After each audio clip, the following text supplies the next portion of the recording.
এই গণজোয়ারকে আল্লাহ তাআলা ইসলামের পক্ষে কবুল করে নিক। এই প্রাণ ঢালা উচ্ছ্বাস, ভালোবাসা, এটা কোরআনের জন্য, ইসলামের জন্য, ঠিক কিনা বলেন? কোন অপশক্তি এই গণজোয়ারকে ঠেকাতে পারবে না, কারণ যে ভালোবাসা আল্লাহর জন্য হয় সেটাকে ঠেকানো যায় না, ঠিক কিনা বলে? বিশেষ দুটি কারণে বরিশাল বিভাগের প্রতি আমার আলাদা একটা ভালো লাগা। এর কারণ, এই অঞ্চলে আলেম ওলামা বেশি, ঠিক কিনা বলেন? আজকের এই প্রোগ্রামে অনেক কওমি মাদ্রাসার মুহতামিম সাহেবরা এসেছেন, আমি শুনেছি। আলিয়া মাদ্রাসার প্রিন্সিপাল হুজুররা এসেছেন, খতিব সাহেবরা এসেছেন, ইমাম সাহেবরা এসেছেন, মুয়াজ্জিন সাহেবরা এসেছেন। এই বিভাগে আলেম ওলামা বেশি। তার প্রমাণ, এখানে এই বরিশালের ভেতরে আছে সারসিনা দরবার, ঠিক কিনা বলেন? অনেক হাক্কানি একটা দরবার। সারসিনার মরহুম পীর সাহেব হুজুরের খেদমত করেছি আমি অনেকবার, সুযোগ হয়েছিল আমার ছাত্র জামানায়। তো ওনাদের মাদ্রাসা কেন্দ্রিক অনেক খেদমত, আলহামদুলিল্লাহ। তারপর এই বিভাগে রয়েছে চরমোনাই দরবার, ঠিক কিনা বলেন? ওনাদেরও বিশাল মাদ্রাসা, ধর্মীয় অঙ্গনে, মাদ্রাসা অঙ্গনে, রাজনৈতিক অঙ্গনে ওনাদের অনেক খেদমত। তারপরে এখানে আছে ঝালকাঠি এনএস কামিল মাদ্রাসা। আমরা কায়েদ সাহেব হুজুরের কথা শুনেছি, আল ইত্তেহাদ মা আল ইখতিলাফ, মতবিরোধের সাথে ঐক্য, অসাধারণ কথা।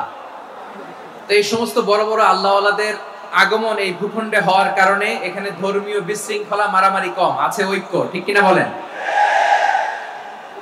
বরিশাল বিভাগের প্রতি আমার বিশেষ ভালোবাসার এটা একটা কারণ।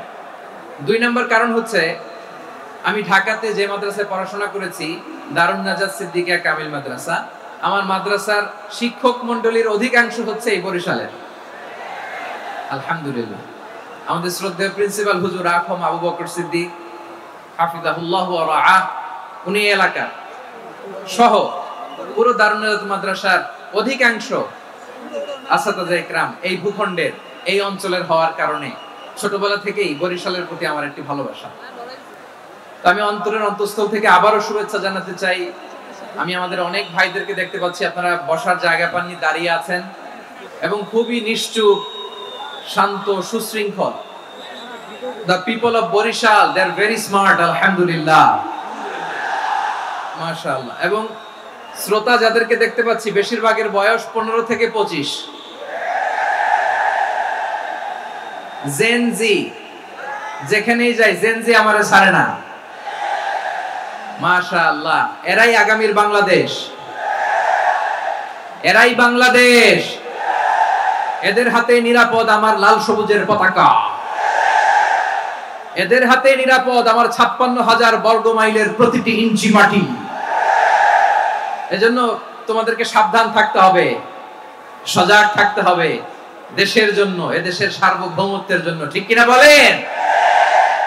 আমার প্রিয় ভাইরা, আপনারা এখন যেমনি নিশ্চুপ, নীরব, very quiet and calm, discipline, I like it, I love it, শেষ পর্যন্ত আপনারা এরকম নিশ্চুপ, নীরব, নিস্তব্ধ, নিঝুম থাকবেন তো আপনারা?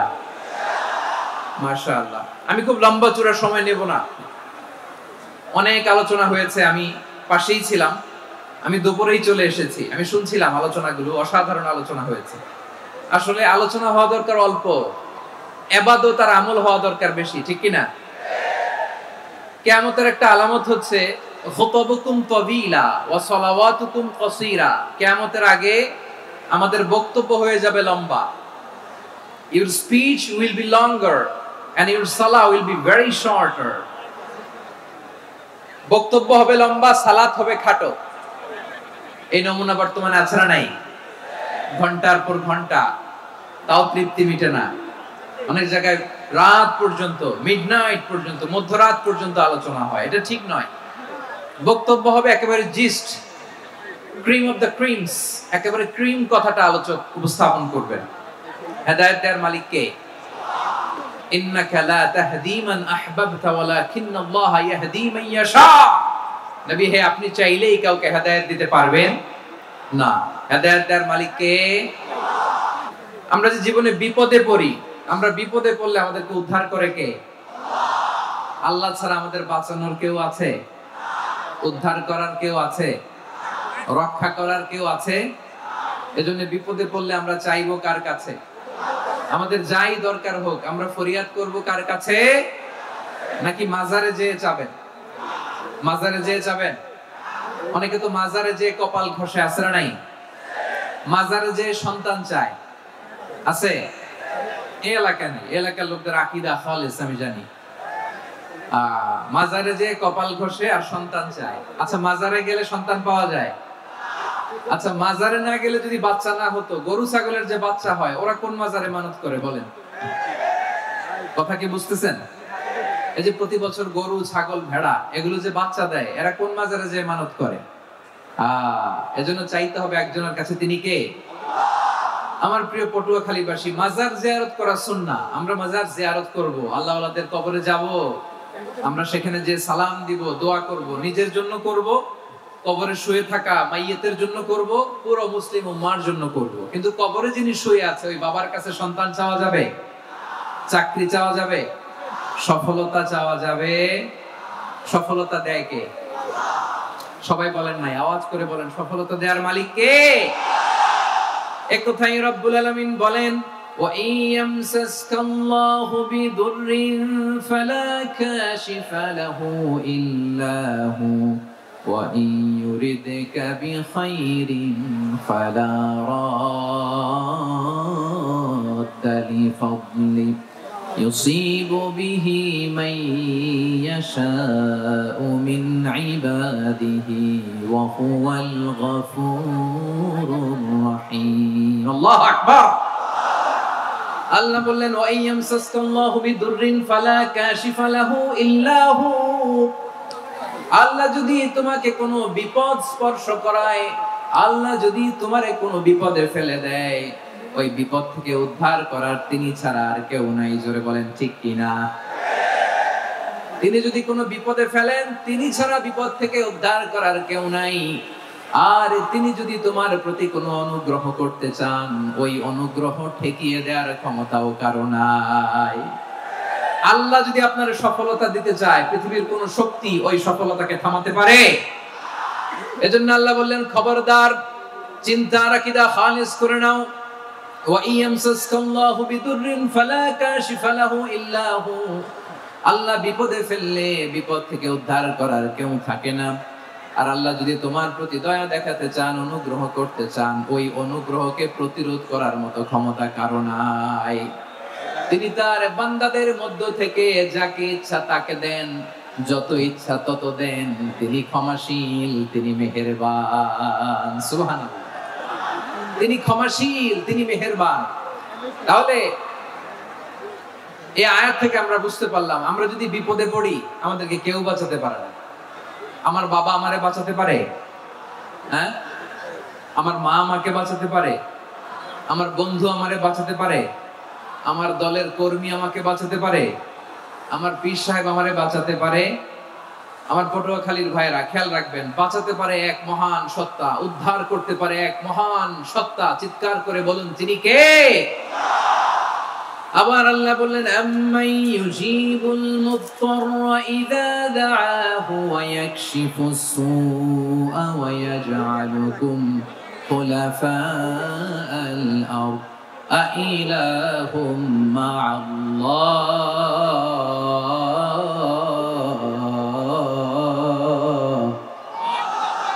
ক্বালিলাম মা তাযাক্কারুন। রব্বুল আলামিন বলেন, বিপদে পড়ে কাতর কণ্ঠে চিন্তাগ্রস্ত হয়ে যখন কেউ ফরিয়াদি হয়ে আল্লাহর ডাকে হাত তোলে, তখন এই ব্যক্তির ডাকে সাড়া দেয় কে? সবাই বলুন। কাতর কণ্ঠে বিপন্ন অবস্থায় আপনি যখন কেঁদে কেঁদে হাত তুলে আপনার দুঃখের কথা জানান, আপনি যখন ডাকেন তারে, তখন আপনার ডাকে সাড়া দেয় কে? আল্লাহ বলে, আমি সাড়া দেই। তোমাদের বিপদকে মুক্ত করে দেয় কে? ওই আল্লাহর সাথে কোন উপাস্য আছে নাকি? কিন্তু খুব অল্প সংখ্যক লোকই তোমরা উপদেশ গ্রহণ করো। কথাটা কার? তাহলে বিপন্ন মানবতা যখন কাঁদে, মানুষ যখন বিপদে পড়ে নিরুপায় হয়ে ফরিয়াদ করে, তার ডাক শোনার কেউ নাই একজন ছাড়া। চিল্লায় বলেন তো তিনি কে? এজন্য আমরা ফরিয়াদের হাত কার দিকে তুলবো? প্রিয় পটুয়াখালী বলেন, ফরিয়াদের দুটো হাত আমরা কার দিকে তুলবো? এবং খেয়াল রাখতে হবে, মাথার সাথে সেট করে নিতে হবে, আল্লাহ ছাড়া আমাকে উদ্ধার করার কেউ নাই। এই পৃথিবীতে কেউ আপন না। প্রিয় ভাইরা, বিপদে বললে বোঝা যায় কেউ আপন না। আপন শুধু একজন মহান সত্তা, তিনি কে? এটা কি আপনারা খেয়াল রাখতে পারবেন? হ্যাঁ, বিপদে আপদে কেউ আমাদের বাঁচাতে পারে না, তরাতে পারে না, মুক্তি দিতে পারে না, উদ্ধার করতে পারে না, একমাত্র আমার প্রভু ছাড়া, আল্লাহ ছাড়া। চিল্লায় বলেন ঠিক কিনা? এবং প্রিয় পটুয়াখালীর ভাইয়েরা, মাথার সাথে এটা সেট করে নিতে হবে যে আমাদের পুরো জীবনটাই পরীক্ষা। পুরো জীবনটাই কি? The life is a test. পুরো জীবনটাই পরীক্ষা। এই জীবনে বিপদ আসবে, আপদ আসবে, পরীক্ষা আসবে, সবার জীবনে এটা থাকে। এক একজনের পরীক্ষা এক এক রকম। আমার পরীক্ষা এক রকম, মাসুদ ভাইয়ের পরীক্ষা এক রকম, চৌধুরী সাহেবের পরীক্ষা এক রকম, আপনার পরীক্ষা এক রকম, ওনার পরীক্ষা আবার আরেক রকম। পুরো পৃথিবীটাই পরীক্ষা ক্ষেত্র, সবাই পরীক্ষা দিচ্ছি, কিন্তু কারো পরীক্ষা প্রশ্নের সাথে কারোটার মিল নাই। সুবহানাল্লাহ পড়বেন না? পুরোটাই পরীক্ষা ক্ষেত্র, সবাই পরীক্ষার্থী, কিন্তু প্রশ্নপত্র একটার সাথে আরেকটা মিলে না। One doesn't match the other. একজনেরটার সাথে আরেকজনেরটা মিলে না। কাউকে আল্লাহ তাআলা ধনী বানিয়ে পরীক্ষা করেন। কি বানিয়ে? কথা কি বুঝতেছেন নাকি কষ্ট হচ্ছে? কষ্ট হচ্ছে আপনাদের? কাউকে আল্লাহ ধনী বানিয়ে পরীক্ষা করেন, আবার কাউকে আল্লাহ তাআলা গরিব বানিয়ে পরীক্ষা করেন, কাউকে আল্লাহ অসুস্থ বানিয়ে পরীক্ষা করেন। কেউ দেখবেন যে দুরারোগ্য ব্যাধিতে আক্রান্ত, ডাক্তার বলেছে আর সময় নাই, দুরারোগ্য ব্যাধি, ক্যান্সার, যার নেই কোনো অ্যান্সার, তার জন্য পরীক্ষা হচ্ছে এই রোগ। আরেক লোক দেখবেন তার আবার রোগ বালাই নাই, মাশাআল্লাহ, তাকে আল্লাহ তাআলা আর্থিক দৈন্যতা, দারিদ্রতা দিয়ে পরীক্ষা করছেন। এরকম আছে না নাই? টাকা পয়সা নাই, দিন আনে দিন খায়, যা আছে তাতে চলে না, এটা তার জন্য পরীক্ষা। আবার আরেক শ্রেণীর লোক দেখবেন তাকে আল্লাহ অসুস্থতাও দেয় নাই, দারিদ্রতাও দেয় নাই, তার দাম্পত্য জীবনের সমস্যা আছে না নাই? স্ত্রী কথা শোনে না, অথবা ছেলে মেয়ে কথা শোনে না। তাহলে পরীক্ষা সবার জীবনে আছে, এক একজনের পরীক্ষাটা এক এক রকম। আল্লাহ তাআলা দেখতে চায় যে এই পরীক্ষার সময় আমরা কিরকম রেসপন্স করি। How to deal with the test, কিভাবে এই বিপদ আপদ পরীক্ষাগুলোকে আমরা হ্যান্ডেল করব, ডিল করব, এটা হচ্ছে আজকের আলোচনার বিষয়। বুঝতে পেরেছেন সবাই আমার প্রিয় ভাইরা? তাহলে পরীক্ষাময় আমাদের জীবন, বিপদ আপদ পরীক্ষা, এটা মানুষের পিছু ছাড়ে না। সবার জীবনে পরীক্ষা আছে। নবীদের জীবনেও পরীক্ষা ছিল। সাহাবারা জিজ্ঞেস করেছেন, ইয়া রাসূলুল্লাহ, আইয়ুন নাসি আশাদ্দু বালাআন ফিদ দুনিয়া, এই দুনিয়ার বুকে কাদের পরীক্ষা সবচেয়ে বেশি? বিশ্বনবী বলেছেন, আল আম্বিয়া। এই পৃথিবীতে সবচেয়ে বেশি পরীক্ষা আল্লাহ তাআলা নিয়ে থাকেন নবীদের। কাদের? নবীদের। সুম্মাল আমসাল ফাল আমসাল, এরপরে নবীদের পরের স্তরে যারা, তাদের পরীক্ষা। এরপরে তাদের পরের স্তরে যারা, তাদের পরীক্ষা। সিদ্দিকীনদের, শুহাদাদের, সলিহিনদের, আল্লাহওয়ালাদের। যার ঈমান যত মজবুত, তার জীবনে পরীক্ষাও তত বেশি। চিল্লায় বলেন ঠিক কিনা? তাহলে মুমিনরা, বিশ্বাসীরা, আমরা কি পরীক্ষা বিপদ আপদে ভয় পাই? হ্যাঁ, বিপদ দেখলে ভয় লাগে আপনাদের? ভয় লাগে? হ্যাঁ, না, মুমিনরা বিপদে ভয় পায় না, তারা হতাশ হয় না, সুবহানাল্লাহ, তারা নিরাশ হয় না। বিশ্বাসীরা হাল ছেড়ে দেয় না, তারা ভরসা রাখে একজনের উপর। চিল্লায় বলতে হবে তিনি কে? কারণ মুমিন জানে the grief isn't permanent, the test isn't permanent, the struggle in our life isn't permanent. আমাদের জীবনের দুঃখ, কষ্ট, স্ট্রাগল, এগুলো পার্মানেন্ট নয়। After every difficulties there is an ease. সব কষ্টের পরেই একটা সুখ আছে না নাই? রব্বুল আলামিন বলেন, ফা ইন্না মাআল উসরি ইউসরা, ইন্না মাআল উসরি ইউসরা, ভয় পেও না, চিন্তা করো না, কষ্টের সাথেই আমি রেখে দিয়েছি স্বস্তি। সুবহানাল্লাহ বলেন। মুমিন জীবনে বিপদ যত বেশি, কষ্ট যত বেশি, তার সামনে সফলতা তার চেয়েও বেশি। ঠিক কিনা বলেন? কারণ বিশ্বাসীরা জানে রাত্রি যত গভীর হয়, সুবহে সাদিকের সময় তত আগাতে থাকে। গর্ভবতী নারীর পেটের ব্যথা যত বাড়তে থাকে, ঘরে নতুন মেহমান আগমনের সময় ঘনাতে থাকে। মুমিনদের উপর বিপদ, অত্যাচার, আপদ, পরীক্ষা যত বাড়তে থাকে, কালেমার পতাকা উড্ডয়নের সময় কাছে আসতে থাকে। বিশ্বাসীদের এগুলো হিসাব মিলানো অনেক আগে, এগুলো অনেক আগে হিসাব মিলানো। দুঃখের আধার শেষে সুখের আলো মিটি মিটি হাসে, চিল্লায় বলেন ঠিক কিনা? দুঃখের আধার শেষে আলোর প্রভাত হাসে, হতাশার কালো মেঘে যায় গো ভেসে, হতাশার কালো মেঘে যায় গো ভেসে। দুঃখের আধার শেষে আলোর প্রভাত হাসে, হতাশার কালো মেঘে যায় গো ভেসে, হতাশার কালো মেঘে যায় গো ভেসে। কোরআনের পাতায় পাতায় দেখো, ঈমানের পথ ঢাকা ব্যথার কাটায়। কোরআনের পাতায় পাতায় দেখো, ঈমানের পথ ঢাকা ব্যথার কাটায়। ভেঙে পড়ো না কভু হতাশ হয়ে, ভেঙে পড়ো না কভু হতাশ হয়ে, জ্বলে পুড়ে খাঁটি সোনা হগ শেষে, জ্বলে পুড়ে খাঁটি সোনা হগ শেষে। দুঃখের আধার শেষে আলোর প্রভাত হাসে, হতাশার কালো মেঘে যায় গো ভেসে, হতাশার কালো মেঘে যায় গো ভেসে। ঠিক কিনা বলেন? দুঃখ যত বেশি, পরীক্ষা যত বেশি, কষ্ট যত বেশি, সুখের সময় তত কাছাকাছি, চিল্লায় বলতে হবে ঠিক কিনা? এজন্য মুমিন জীবনে পরীক্ষা বেশি, মুমিনদের হতাশা নাই। মুমিনরা নিরাশ হয় না, হতাশ হয় কাফিররা। মুমিনরা কখনো হাল ছেড়ে দেয় না, মুমিনরা ভরসা রাখে একজনের উপর, তিনি কে? তাহলে আমার প্রিয় পটুয়াখালীবাসী, বিপদ থাকবে, পরীক্ষা থাকবে, এই বিপদ থেকে আমাদেরকে উদ্ধার করবেন একজন, তিনি কে? আমরা শুধু আল্লাহর উপরই ভরসা রাখবো। রাজি আছেন তো? চাইবো একজন সত্তার কাছে, আওয়াজ করে বলুন তিনি কে?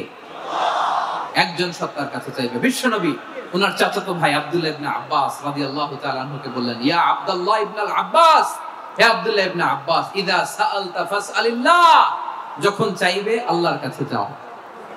ও আব্দুল্লাহ, যখন চাইবা আল্লাহর কাছে চাও। ওয়া ইদা ইসতাআনতা ফাসতাইন বিল্লাহ, যখন সাহায্য চাইবা আল্লাহর কাছে ফরিয়াদ করো। জেনে রেখো আব্দুল্লাহ, ওয়া'লাম আন্নাল উম্মাতা লাউ ইজতামাআত আলা আন ইয়ানফাউকা বিশাইইন লাম ইয়ানফাউকা ইল্লা বিশাইইন ক্বাদ কাতাবাহু আল্লাহু লাক। ও আব্দুল্লাহ, জেনে রেখো, মনে রেখো, গোটা বিশ্বের সবাই মিলে যদি তোমার উপকার করতে চায়, ততটুকুই তারা করতে পারবে যতটুকু আল্লাহ তোমার নসিবে সেটা লিখে রেখেছে। ঠিক কিনা বলেন? আর যদি গোটা বিশ্বের সবাই মিলে তোমার বিরুদ্ধে কনস্পাইরেসি করে, ষড়যন্ত্র করে, গোটা বিশ্বের সবাই মিলেও যদি তোমার ক্ষতি করতে চায়, ততটুকুই শুধু পারবে যেটা আল্লাহ তোমার জন্য বরাদ্দ রেখেছে। যতটুকু আল্লাহ তাআলা তোমার জন্য বরাদ্দ রেখেছে, অতটুকুই ক্ষতি করতে পারবে, আর এক চুল বেশিও করতে পারবে না, কমও করতে পারবে না। চিল্লায় বলেন ঠিক কিনা? এজন্য আমরা চাইবো কার কাছে? সবাই বলেন নাই, আওয়াজ করে বলেন কার কাছে? সব সময় আমরা আল্লাহর কাছে চাইবো, বিপদে আপদে, সুখে দুঃখে, সচ্ছল অবস্থায় অসচ্ছল অবস্থায়, পরাজয়ের সময় বিজয়ের সময়, সব সময় আমরা ভরসা রাখবো কার উপর? সবাই বলুন। একদল লোক আছে যারা বিপদে পড়লে আল্লাহরে ডাকে, আছে না নাই? পটুয়াখালীতে মাশাআল্লাহ নাই। বিপদ আসলে আল্লাহরে ডাকে, বিপদ নাই আল্লাহও নাই। বিপদে পড়লে নামাজ পড়ে, বিপদও নাই নামাজও নাই। বিপদে পড়লে জিকির করে, বিপদ যখন চলে যায় ওদের জিকিরও বন্ধ হয়ে যায়। এরকম আছে না নাই? কিছু লোক দেখবেন পরীক্ষা আসলে নামাজ পড়ে, আছে আছে? জেনজি আওয়াজ করো, এরকম আছে? এই কমন পড়ে গেছে। কমন পড়ছে। দেখবেন পরীক্ষার সময় নামাজ পড়ে, পরীক্ষাও নাই নামাজও আছে। এরকম কিছু লোক আছে অসুস্থ হলে আল্লাহরে বড্ড ভালোবাসে, আল্লাহরে খুব ডাকে।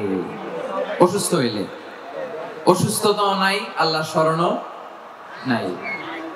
দেখবেন কিছু লোক নির্বাচন আসলে খুব আল্লাহওয়ালা হয়ে যায়। তখন দেখবেন মাথার মধ্যে হেজাব লাগায়, পাঞ্জাবি লাগায়, আল্লাহওয়ালা হয়ে যায়। নির্বাচনও নাই, এরপরে আল্লাহর কথাও নাই। আছে না নাই? না, এরকম হওয়া যাবে না। সব সময় আমরা আল্লাহরে ডাকবো, বিপদে আপদে সব সময় ভরসা রাখবো আমরা একজনের উপর। আওয়াজ করে বলেন, তিনি কে? এক কথায় আল্লাহ তাআলা আমাদের চোখে আঙ্গুল দিয়ে জানিয়ে দিলেন, ফাইদা রাকিবু ফিল ফুলকি দা'আউল্লাহা মুখলিসিনা লাহুদ্দিন ফালাম্মা নাজ্জাহুম ইলাল বাররি ইযা হুম ইউশরিকুন। আল্লাহ বলে, একদল লোক আছে, তারা যখন নৌযানে চড়ে, জলযানে চড়ে, সাগরের মধ্যে যখন জাহাজে চড়ে, লঞ্চে চড়ে, তারা যখন তুফানের সম্মুখীন হয়, তখন তারা আল্লাহরে বড্ড বেশি ডাকে, একান্ত ভাবে ডাকে, বিশুদ্ধ চিত্তে ডাকে। আবার তুফান থেকে তাদেরকে সেফ জোনে নিয়ে, নিরাপদ জোনে নিয়ে যখন বন্দরে আমি আল্লাহ তাদেরকে ভিড়িয়ে দেই, ওই লোকগুলো আবার আমি আল্লাহর সাথে শিরিক করে। এরকম আছে না নাই? জাহাজে উঠছে, সাগরের মাঝখানে তুফান, ওই সময় দেখবেন আল্লাহ কারে কয়। এই কথা তো আপনাদেরকে বোঝানো সহজ, আপনারা তো নদীর দেশের মানুষ। লঞ্চে চড়েন নাই কারা কারা? দেখি, লঞ্চে চড়ছেন? হ্যাঁ, লঞ্চে চড়ে নাই এরকম একজনও নাই এখানে। আচ্ছা, লঞ্চে উঠছেন কে কে? দেখি। মাশাআল্লাহ, মাশাআল্লাহ, মাশাআল্লাহ। ঠিক আছে, আপনাদের বোঝানো সহজ। আচ্ছা, লঞ্চে উঠে তুফানের সম্মুখীন হয়েছেন, জলোচ্ছ্বাস, সবাই? মাশাআল্লাহ। এই ওয়াজ তো আপনাদের মুখস্থ, ঠিক কিনা বলেন? আমার বলার দরকার নেই, বলেন। মাঝ নদী, তুফান, জলোচ্ছ্বাস, জলের মধ্যে উচ্ছ্বাস, ঢেউ, টর্নেডো, সাইক্লোন, মেঘের ঘনঘটা, পরিবেশ ঘুটঘুটে অন্ধকার, লঞ্চ একবার এদিকে আরেকবার ওইদিকে, ভিতরে কি অবস্থা হয় বলেন তো? হ্যাঁ, তখন মুসলিম আল্লাহরে ডাকে, হিন্দু আল্লাহরে ডাকে, ঠিক কিনা বলেন? আস্তিক আল্লাহরে ডাকে, নাস্তিক আল্লাহরে ডাকে, ঠিক কিনা? লঞ্চের ভেতর, স্টিমারের ভেতর কান্নারে রোল পড়ে যায়, চিৎকারের রোল পড়ে যায়, সবার মুখ দিয়ে শুধু একটা আওয়াজ, লা ইলাহা ইল্লাল্লাহ, লা ইলাহা ইল্লাল্লাহ, লা ইলাহা সুবহানাল্লাহ, আলহামদুলিল্লাহ, লা ইলাহা। আল্লাহ নামের জিকির করবে যারা, আল্লাহর কাছে প্রিয় তারা, আল্লাহর কাছে প্রিয় যারা, জান্নাতে প্রবেশ করবে তারা, জোরে লা ইলাহা লা ইলাহা ইল্লাল্লাহ, লা ইলাহা ইল্লাল্লাহ মুহাম্মাদুর রাসূলুল্লাহ সাল্লাল্লাহু আলাইহি ওয়াসাল্লাম। আমার প্রিয় পটুয়াখালীবাসী, তাহলে লঞ্চের ভেতরে যখন আমরা তুফানের মধ্যে পড়ি, তখন সবাই মিলে আমরা একটা নামের জিকির করি। নামটা কার? মুসলমানেরাও ডাকে, হিন্দুরাও ডাকে, আস্তিকও ডাকে, নাস্তিকও ডাকে, সবাই ডাকে একজনকে, তিনি কে? আবার দেখবেন ওই আল্লাহ তুফানের পরে, ঝড়ের পরে ওই লঞ্চটাকে যখন সদর ঘাটে ফিরিয়ে দেয়, আবার আমরা নাফরমানি শুরু করে দেই। সে কথাই আল্লাহ বললেন, ফাইদা রাকিবু ফিল ফুলকি দা'আউল্লাহা মুখলিসিনা লাহুদ্দিন ফালাম্মা নাজ্জাহুম ইলাল বাররি ইযা হুম ইউশরিকুন। সাগরে যখন তুফানে পড়ে আমি আল্লাহর ডাকে, আবার আমি আল্লাহ যখন বাঁচিয়ে দেই, আবার আমি আল্লাহর সাথে শিরিক শুরু করে, আমরা কি এরকম হতে চাই নাকি? এরকম করবেন? হ্যাঁ, না, আমরা তুফানে পড়লেও আল্লাহরে ডাকি, আবার বাঁচায় দেওয়ার পরেও ডাকি কারে? আল্লাহকেই ডাকি।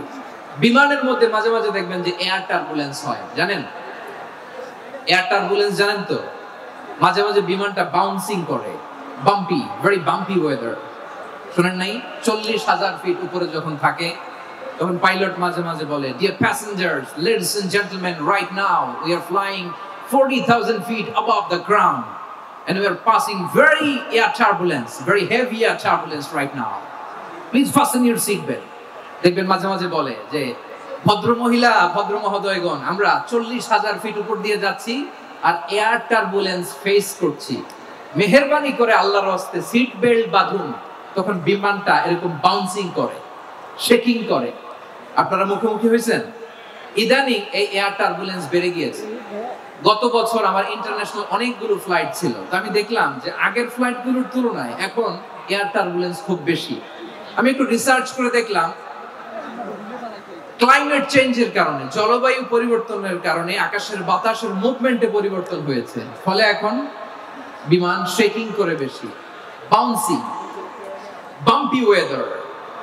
তো বলেন তো, 40,000 ফিট উপরে যখন আপনি, কয় হাজার ফিট? সবাই বলুন, কয় হাজার ফিট? 40,000 ফিট উপরে যখন আপনি, তখন যখন বিমানটা এরকম বাউন্সিং করে, সবাই যখন ভমিটিং করে বিমান নষ্ট করে দেয়, বমি করে, তখন বাঁচানোর কে আছে আল্লাহ ছাড়া? কেউ আছে? ওই মুহূর্তেও সবাই মিলে একজনের ডাকে আওয়াজ করে বলেন, তিনি কে? মাঝে মাঝে কিছু সোশ্যাল মিডিয়ায় কিছু ভিডিও পাওয়া যায় যে হেভি যখন এয়ার টার্বুলেন্স হয়, 10 সেকেন্ড 15 সেকেন্ডের কিছু ভিডিও পাওয়া যায়, বিমানটা এরকম বাউন্সিং করছে, বাম্পি ওয়েদার, কাঁপছে, মানুষগুলো বমি করছে, অক্সিজেন মাস্কগুলো সব ঝুলে পড়েছে, বিমানটা শুধু কাঁপছে। তখন দেখবেন বিমানের ভেতরেও এরকম লঞ্চের মতো চিৎকার আছে না নাই? বিমানের ভেতরেও তখন চিৎকার। গত বছর হিথ্রো এয়ারপোর্ট থেকে সিঙ্গাপুর এয়ারলাইন্সের একটা ফ্লাইট, হিথ্রো টু চাঙ্গি, একটা ফ্লাইটে এমন বেশি এয়ার টার্বুলেন্সের শিকার হয়েছিল ওই এয়ারক্রাফটটা, 33 জন যাত্রী সেখানে আহত হয়েছে, একজন যাত্রী নিহত হয়েছে। কেবিন ক্রুজ, এয়ার হোস্টেস যারা আছে, একজনের নাক ফেটে, চোখ ফেটে, কপাল ফেটে, ব্লিডিং হয়ে শয়লা। প্রিয় ভাইরা, 40,000 ফিট উপরে বিমানটা যখন কাঁপবে, তখন আমাদেরকে আল্লাহ ছাড়া আর কেউ বাঁচানোর আছে? এত আস্তে বললে হবে? ওই কঠিন মুহূর্তে আমার বাবা আমারে বাঁচাতে পারে, আমার বন্ধু আমারে বাঁচাতে পারে। এই গ্রাউন্ডে, জমিনের বুকে আমার প্রোটোকল, আমার ক্ষমতা, আমার দাম্ভিকতা, কোনো কিছু আমারে বাঁচাতে পারে একজন ছাড়া। চিল্লায় বলতে হবে, তিনি কে?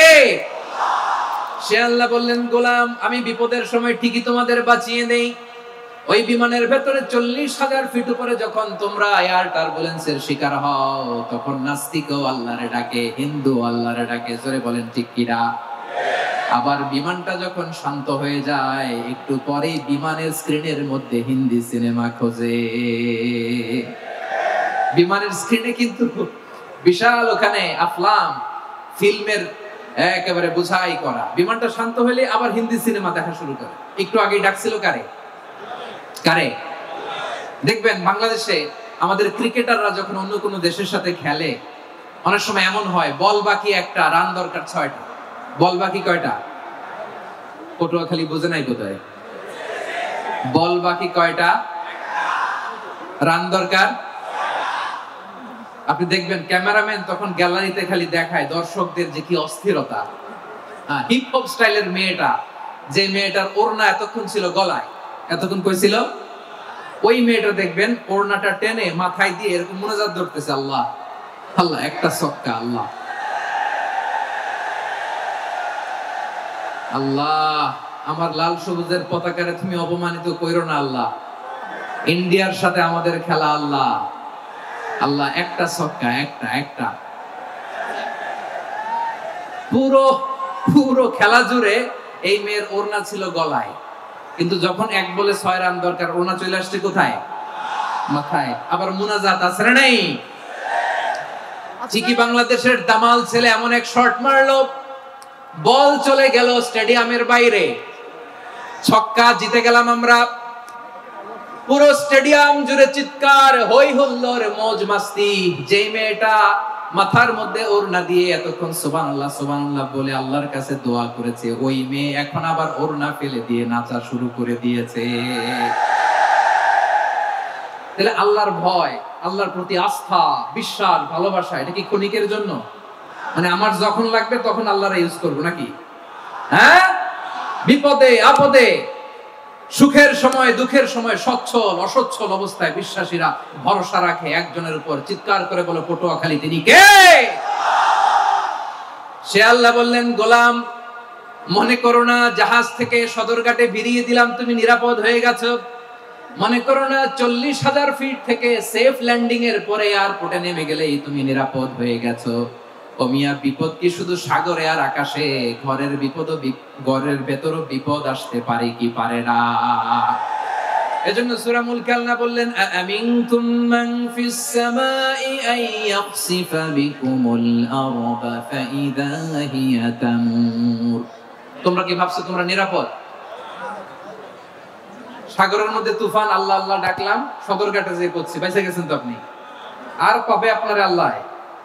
আল্লাহরা তো সাগরের মাঝখানে তো আল্লাহ আপনারা পাইছিল, আর তো পাবে না। আর পাবে আপনারে? আর আল্লাহ ধরতে পারবে আপনারে? ঘরের ভেতরও বিপদ দিয়ে আটকাতে পারে কে? 5 স্টার 7 স্টার হোটেলের ভেতরও আমাকে বিপদের মধ্যে ফেলে দিতে পারেন কে? আল্লাহ বললেন, তোমরা কি ভেবেছো তোমরা নিরাপদ? আমি চাইলে ল্যান্ডস্লাইডস, ভূমিধস দিয়ে 1 লক্ষ এক মুহূর্তে নিয়ে যেতে পারি। এক সুনামি দিয়ে থাপ্পড় মেরে 3 লক্ষ সাগরের ভেতরে ঢুকাই দিতে পারি। 1 সেকেন্ডও লাগে না আমার।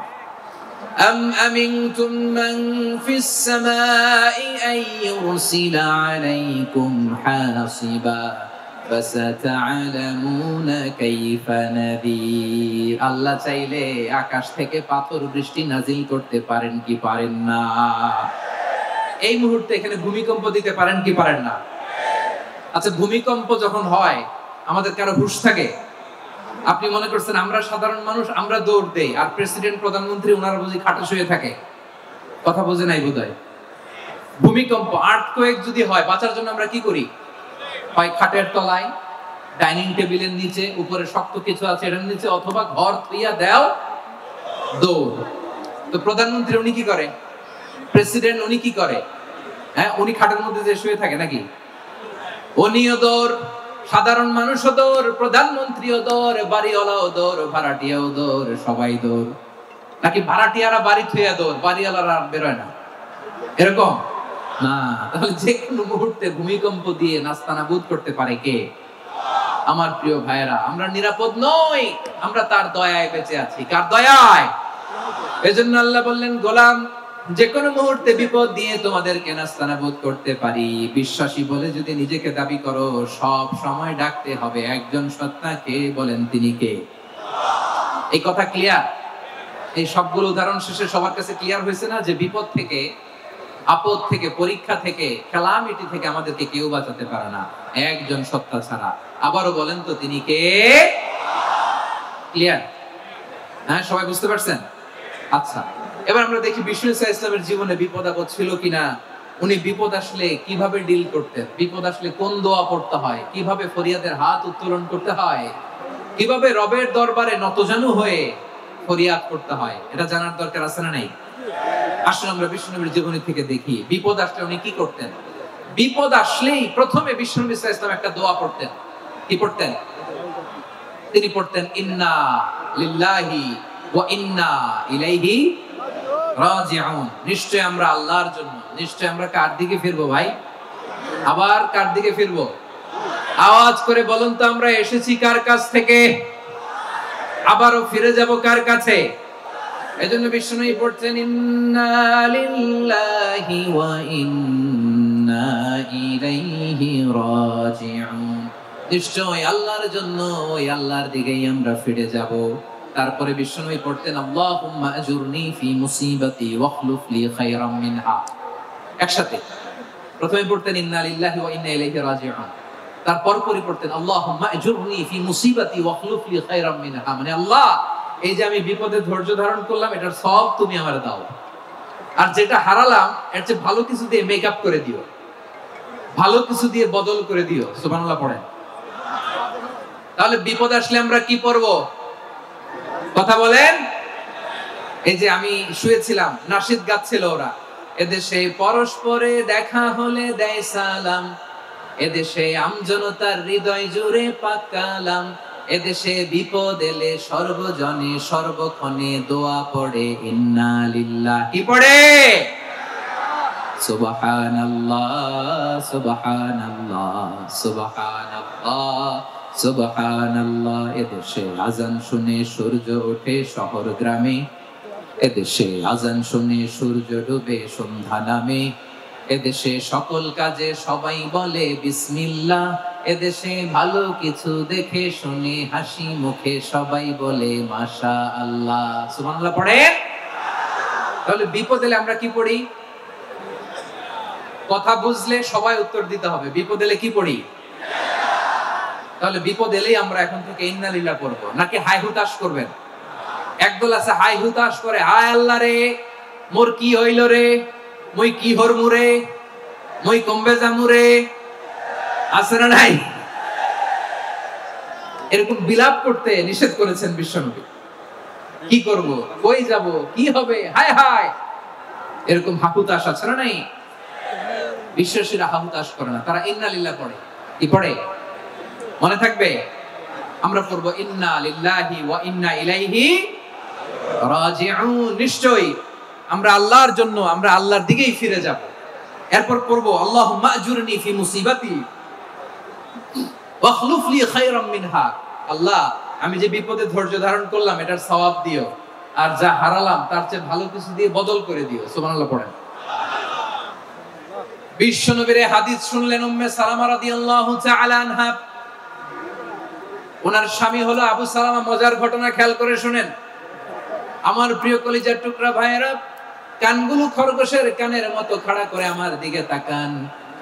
সাইয়্যিদাতুনা উম্মে সালামা রাদিয়াল্লাহু তাআলা আনহা, ওনার স্বামীর নাম আবু সালামা। শ্রেষ্ঠ দম্পতি, শ্রেষ্ঠ ফ্যামিলি। প্রথমে হিজরত করেছিলেন হাবাশায়, পরে হিজরত করেছেন মদিনায়।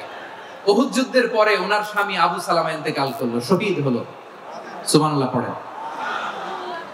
যখন আবু সালামা ইন্তেকাল করলো, উম্মে সালামা রাদিয়াল্লাহু তাআলা আনহা কেঁদে কেঁদে হয়রান। আর নবীর শিখানো বাণী অনুযায়ী তিনি বারবার পড়ছিলেন ইন্না লিল্লাহ। কি পড়ছিলেন? মুই কই যামু, কি হরমু, এগুলো বলেনি। কি বলছে? ইন্না লিল্লাহ। যেহেতু বিশ্বনবী বলেছেন কেউ যদি বিপদের প্রথম ধাক্কায় পড়ে ইন্না লিল্লাহি ওয়া ইন্না ইলাইহি রাজিউন, আল্লাহুম্মা আজুরনি ফি মুসিবাতি ওয়া খলুফ লি খায়রাম মিনহা, তাহলে এই বিপদে যে সে যা হারালো তার চেয়ে শ্রেষ্ঠ কিছু দিয়ে আল্লাহ তার বদল দিয়ে দিবে। এই হাদিস শুনে উম্মে সালামা রাদিয়াল্লাহু তাআলা আনহা ওনার প্রাণ প্রিয় স্বামী আবু সালামার ইন্তেকালের পরে চোখের পানি ছাড়ে আর পড়ে ইন্না লিল্লাহি ওয়া ইন্না ইলাইহি রাজিউন, আল্লাহুম্মা আজুরনি ফি মুসিবাতি ওয়া খলুফ লি খায়রাম মিনহা। বারবার এই দোয়া পড়ে চোখের পানি ছাড়ে, এই দোয়া পড়ে চোখের পানি ছাড়ে, আর মনে মনে বলে আবু সালামার মতো ভালো মানুষ মদিনাতে নাই, আবু সালামার চেয়েও ভালো মানুষ মদিনাতে নাই, তার চেয়ে ভালো মানুষ কি করে আল্লাহ তাআলা আমারে দিবে, তার চেয়ে ভালো মানুষ তো আমি মদিনাতে দেখি না। চোখের পানি দিয়ে বুক ভাসায় আর নবীর হাদিসের উপর আমল করে পড়ে ইন্না লিল্লাহি ওয়া ইন্না ইলাইহি রাজিউন, ইন্না লিল্লাহি ওয়া ইন্না ইলাইহি রাজিউন। পড়তে পড়তে চোখের পানি ছাড়ে আর চিন্তা করে বিশ্বনবী বললেন এই দোয়া পড়লে যেটা হারালাম তার চেয়ে ভালো কিছু দিয়ে আল্লাহ পুরস্কার দেয়। আবু সালামার চেয়ে ভালো মানুষ মদিনার মধ্যে আর কে হতে পারে? কি আজীব তামাশা, কি অবাক করা ঘটনা। কিছুদিন পরে দেখা গেল সাইয়্যিদুল মুরসালিন রাহমাতাল লিল আলামিন স্বয়ং বিশ্ব নবী উম্মে সালামাকে বিয়ের প্রস্তাব পাঠিয়েছে। স্বয়ং বিশ্ব নবী উম্মে সালামা রাদিয়াল্লাহু তাআলা আনহাকে বিয়ের প্রস্তাব পাঠিয়েছেন। উনি রাজি হয়ে গেলেন, বিয়ে হয়ে গেল, উনি হয়ে গেলেন উম্মুল মুমিনিন, আমাদের মা, পুরো মুসলিম উম্মার মা। চিৎকার করে বলেন আল্লাহু আকবার। তাহলে আমার প্রাণ প্রিয় ভাইরা, বিপদে পড়লে আমরা পড়বো ইন্না লিল্লাহি ওয়া ইন্না ইলাইহি রাজিউন, আল্লাহুম্মা আজুরনি ফি মুসিবাতি ওয়া খলুফ লি খায়রাম মিনহা। পড়বেন? পড়বেন না? যারা যারা বিপদ আসলে এই দোয়াটা পড়বেন এখন থেকে আওয়াজ করে ইনশাআল্লাহ বলেন। যা হারাইছেন তার চেয়ে শ্রেষ্ঠ জিনিস দিয়ে বদলা দিবে কে? বিশ্বাস হয়? একটু সন্দেহ লাগে মনে হয়, একটু সন্দেহ সন্দেহ আছে। যাদের বিশ্বাস হবে তাদেরকে আল্লাহ উত্তম বদলা দিবে, ঠিক কিনা বলেন? তাহলে বিপদে পড়লেই প্রথমে আমরা এটা করব। দোয়াগুলো যদি এখন মুখস্থ না হয়, এই যে রেকর্ডিং হচ্ছে, পেয়ে যাবেন, কালকেই পেয়ে যাবেন। শুনে শুনে মুখস্থ করবেন। আমার মায়েরা, আমার বোনেরা, আপনাদের জন্য 3টি মাঠের অ্যারেঞ্জমেন্ট করা হয়েছে, আমি জানি। আপনারা এই দোয়াগুলো পড়বেন, আপনার স্বামীকে শেখাবেন, সন্তানকে শেখাবেন, আপনার পুরো পরিবারটাকে জান্নাতের টুকরো বানিয়ে দিবে কে? তাহলে বিপদ আসলে প্রথমে কি পড়তে হবে এটা জেনে গেলাম। এরপরে বিপদ আসলে নিজেকে কি করে আল্লাহর কাছে সঁপে দিতে হয় এটাও জানার দরকার আছে না নাই? বিপদে প্রথমে ইন্নালিল্লাহ করলাম, ধৈর্য ধারণ করলাম, বিপদ থেকে উদ্ধারের সর্বোচ্চ চেষ্টা করলাম। আমার কাজ যখন শেষ, তখন আমি আমার এই বিষয়টা আল্লাহর কাছে সঁপে দিব। কার কাছে সুপর্দ করব? কার কাছে?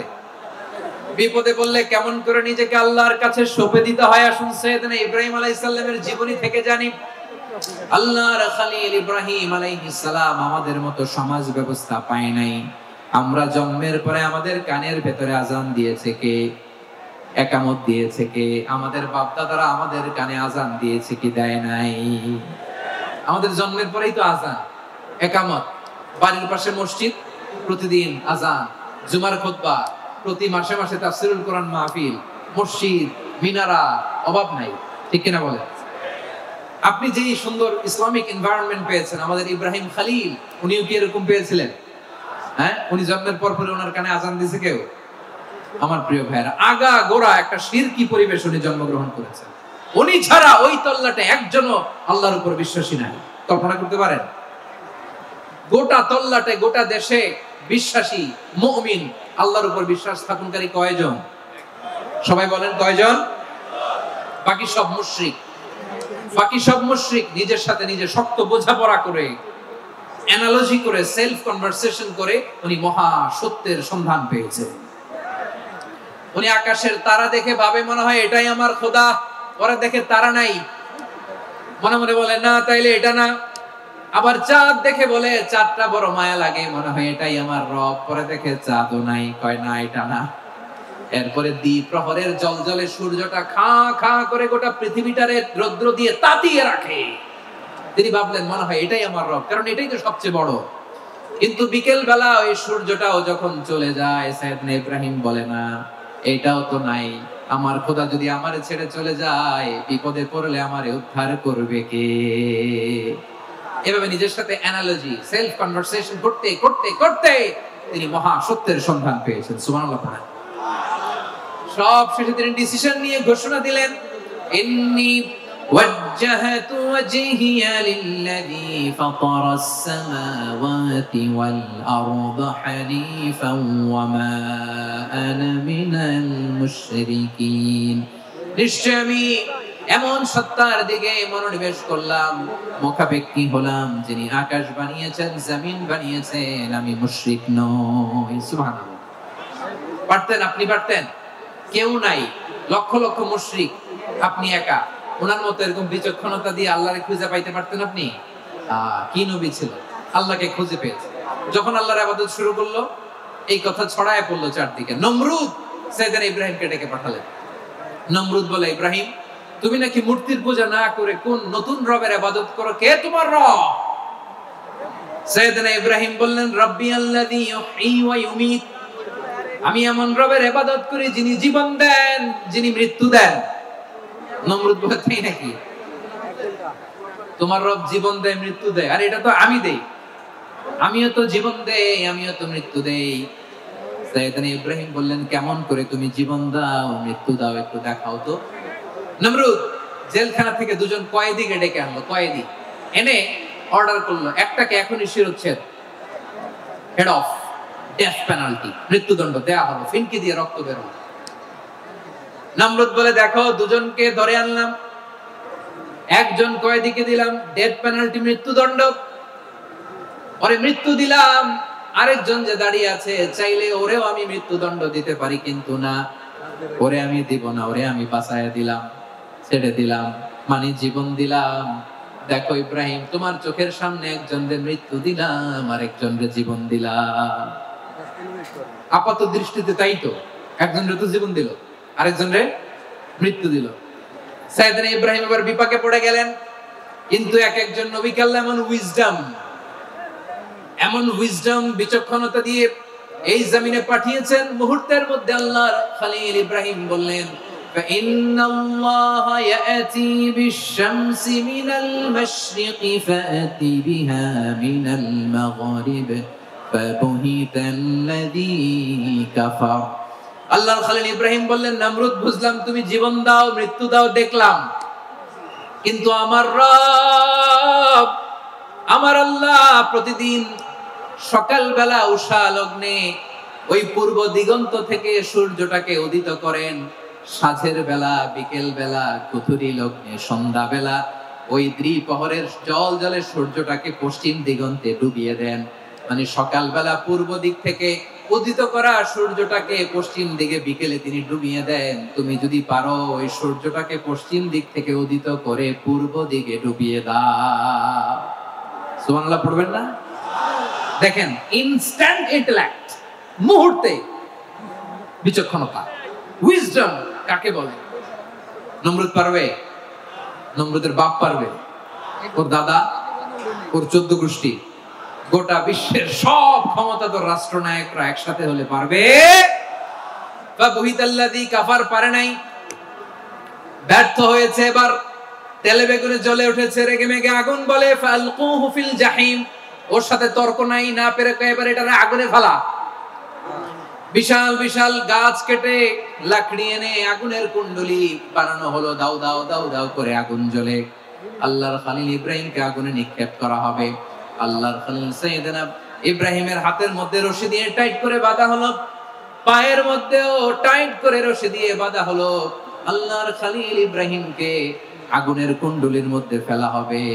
ওমিয়া, আপনি যে বিপদের কারণে ভয় পান, হতাশ হন, এটা কোন বিপদ ওনার বিপদের সামনে? পটুয়াখালী আওয়াজ করে বলুন, সাইয়েদনা খলিল ইব্রাহিমের বিপদের সামনে আমাদের বিপদগুলো কোনো বিপদ? এটা কোনো বিপদই না, এটা কোনো বিপদই না।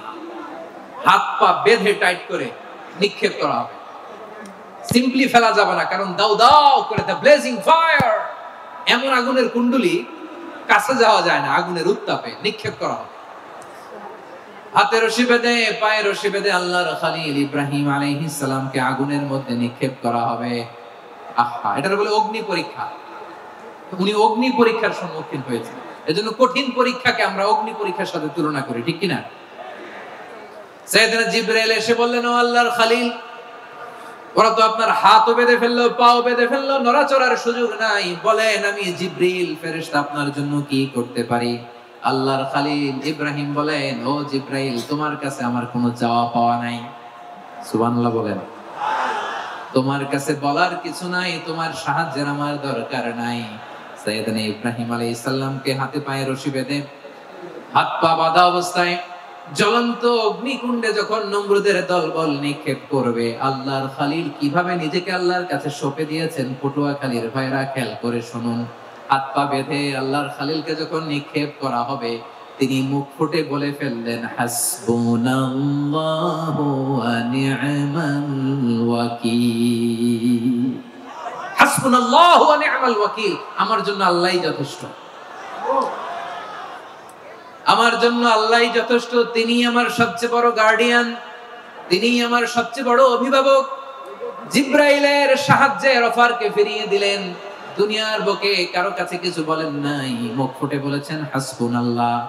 ও আমার পটুয়াখালীর প্রাণের ভাইয়েরা, খেয়াল রাখবেন, কোন বান্দা তার হাতে থাকা সব চেষ্টাটুকুন করার পরে মুখ ফসকে মুখ দিয়ে যখন বলে ফেলে হাসবুনাল্লাহ, বান্দা যখন হাসবুনাল্লাহ বলে ফেলে, ওই ব্যাপারটা ডিল করার দায়িত্ব স্বয়ং আল্লাহ আরশের উপর থেকে নিয়ে নেয়। আপনি যখন বলে ফেলবেন হাসবুনাল্লাহ, এটা ডিলিং করবে কে তখন? চিল্লায় বলেন না, তিনি কে? বান্দা তার সাধ্যের সবটুকু চেষ্টার পরে নতজানু হয়ে যখন বলবে হাসবুনাল্লাহ, আল্লাহ তুমি আমার জন্য যথেষ্ট, নি'মাল ওয়াকিল, তুমি আমার শ্রেষ্ঠ অভিভাবক, তখন তার কি দরকার না দরকার এটা ডিল করে স্বয়ং আল্লাহ। নিক্ষেপ করা হলো সাইয়েদনা ইব্রাহিমকে অগ্নিকুণ্ডলিতে। হাজার হাজার মানুষের দৃশ্য দেখার জন্য জড়ো হয়েছে এরকম বিশাল ময়দানে। কিন্তু কি অবাক করা ঘটনা, সবাই ভয় পাচ্ছিল, না জানি কি হয়ে যায়। আল্লাহর খলিলকে যখন আগুনের কুণ্ডলিতে নিক্ষেপ করা হয়, আল্লাহর খলিল ইব্রাহিম আগুনের কুণ্ডলের মধ্যে বসে বসে মানুষগুলোর দিকে তাকিয়ে হাসতে শুরু করে দেয়। কারণ আকাশ থেকে রব্বুল আলামিন স্পেশাল ভার্ডিক্ট নাজিল করেছেন, স্পেশাল হুকুম জারি করেছেন, কুলনা ইয়া নারু কুনি বারদান ওয়া সালামান আলা ইব্রাহিম। ও আগুন খবরদার, সৃষ্টি শুরু থেকে তোকে একটা ধর্ম আমি বাতলে দিয়েছিলাম, তোর ধর্ম, আগুনের ধর্ম হলো যা পাবে জ্বালিয়ে সারখার করবে। আল্লাহ বলল, আগুন তোর ধর্ম দিয়েছিলাম, তুই সব জ্বালিয়ে পুড়িয়ে সারখার করে দিবি, কিন্তু ক্ষণিকের জন্য আমি তোর জ্বালিয়ে দেওয়ার ক্ষমতাটাকে কেড়ে নিলাম, জ্বালিয়ে ভস্ম করে দেওয়ার ক্ষমতা আমি কেড়ে নিলাম। কুনি বারদান, ঠান্ডা হয়ে যা। কিন্তু এত বেশি ঠান্ডা হবি না আবার আমার ইব্রাহিমের জন্য সর্দি লেগে না যায়। সুবহানাল্লাহ, এত আস্তে বললে হবে?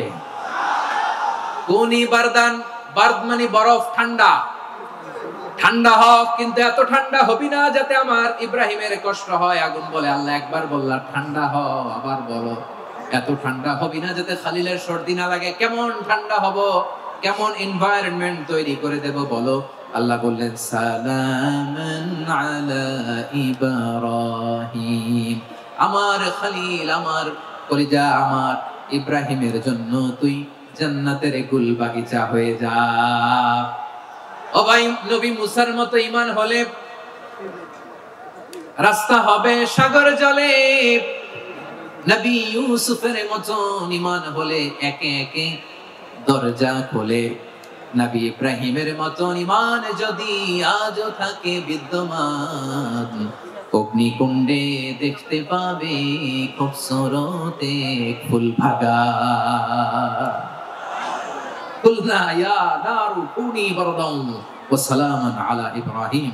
বান্দা যখন মুখ দিয়ে বলে হাসবুনাল্লাহ, আমার আল্লাহ আমার জন্য যথেষ্ট, এই বলে যখন নিজেকে সঁপে দেয়, তার কি লাগবে ওই দায়িত্ব স্বয়ং নিয়ে নেয় কে? সবাই বলেন, স্বয়ং নিয়ে নেয় কে? তাহলে আমার প্রিয় ভাইরা, বিপদের শুরুতেই আমরা বলবো ইন্না লিল্লাহ। শুরুতে কি বলবো?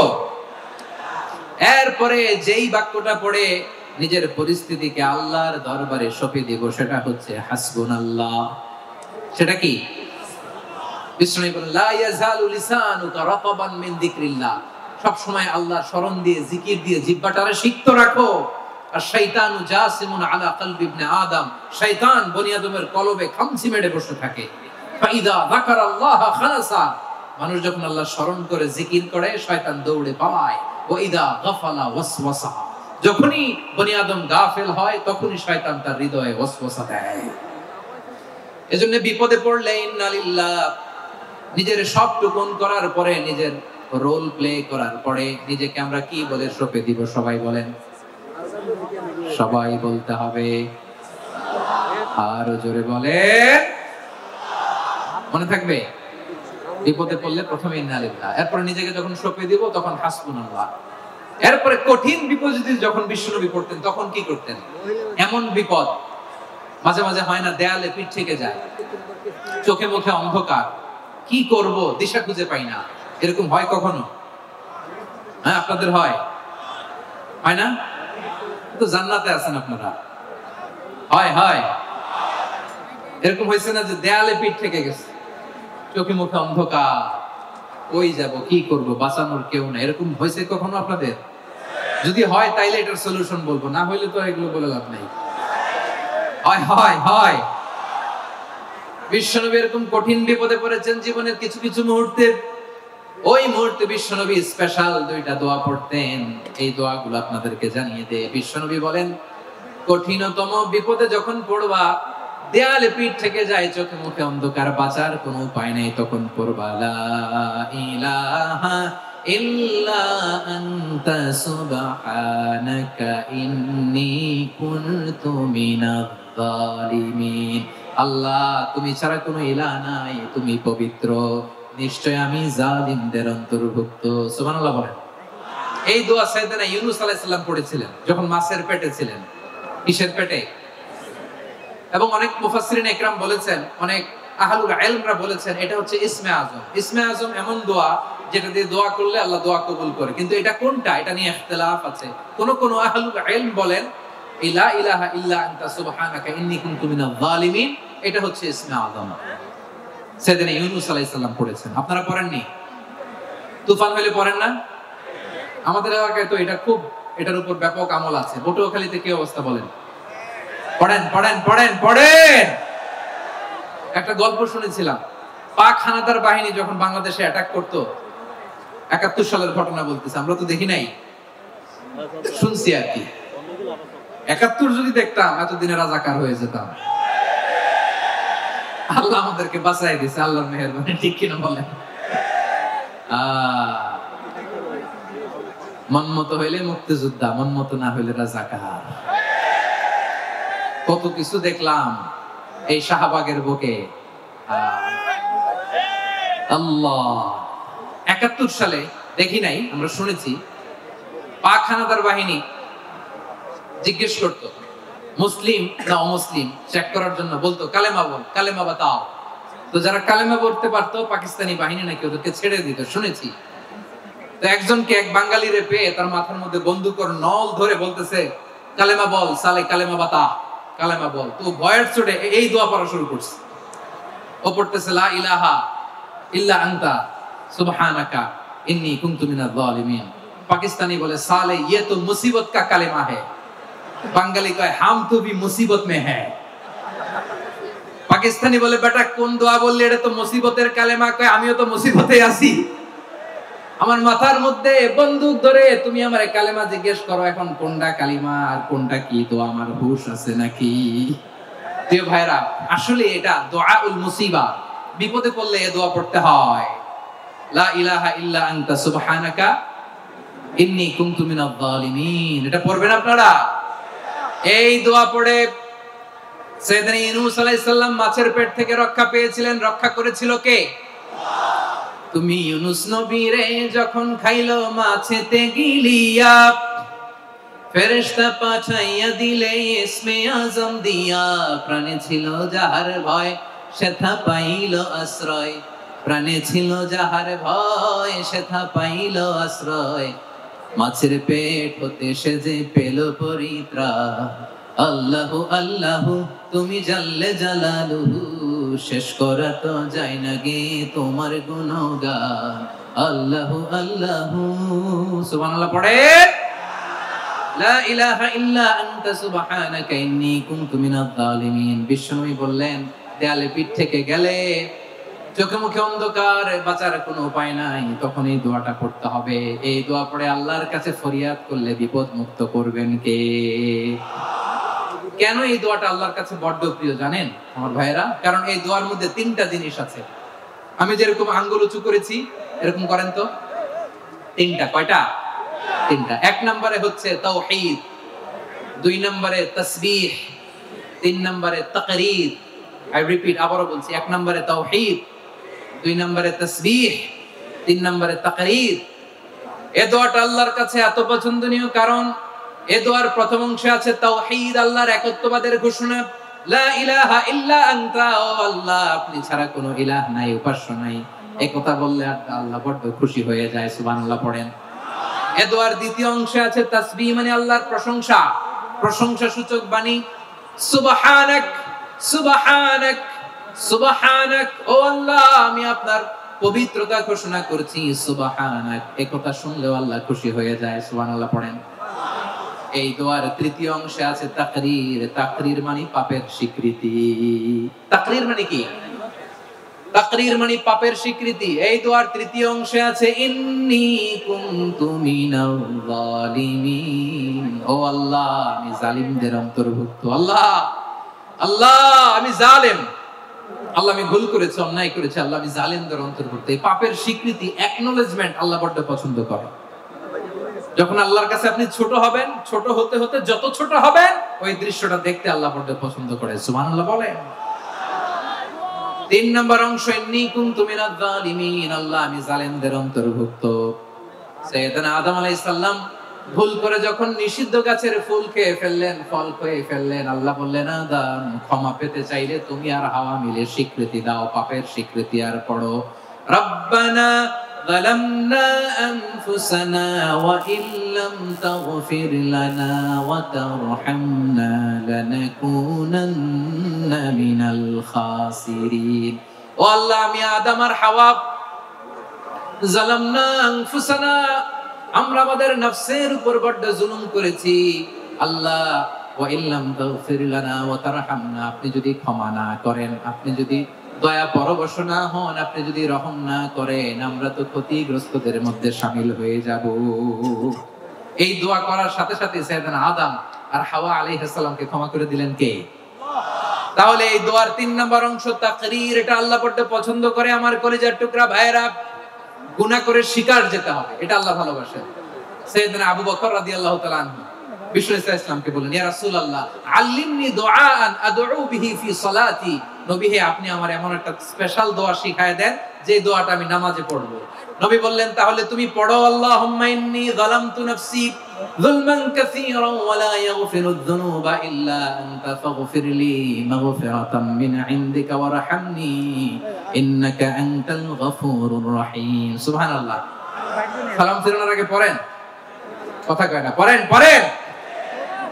ও আবু বকর, নামাজে যদি দোয়া করতে মনে চায় এই দোয়াটা পড়বা, আল্লাহুম্মা ইন্নী যালামতু নাফসি, আল্লাহ জুলুম করেছি আমার নফসের উপর, যুলমান কাসীরা, অনেক জুলুম, ওয়া লা ইয়াগফিরুয যুনুবা ইল্লা আনতা, আপনি ছাড়া এই জুনুব, এই পাপ ক্ষমা করার দ্বিতীয় কোনো রব নাই। আছে? আল্লাহ ছাড়া আমাদের গুনাহ আর কে কে ক্ষমা করতে পারে বলেন তো? কে পারে? কে? এজন্য আল্লাহরে বলবেন, আল্লাহ আমি ছাড়া তোমার গোলামের অভাব নাই, ও আমার রব, আমি ছাড়া এই জমিনের বুকে তোমার গোলামের অভাব নাই, কিন্তু তুমি ছাড়া তো আমার দ্বিতীয় কোনো রব নাই। পারবেন বলতে? পারবেন?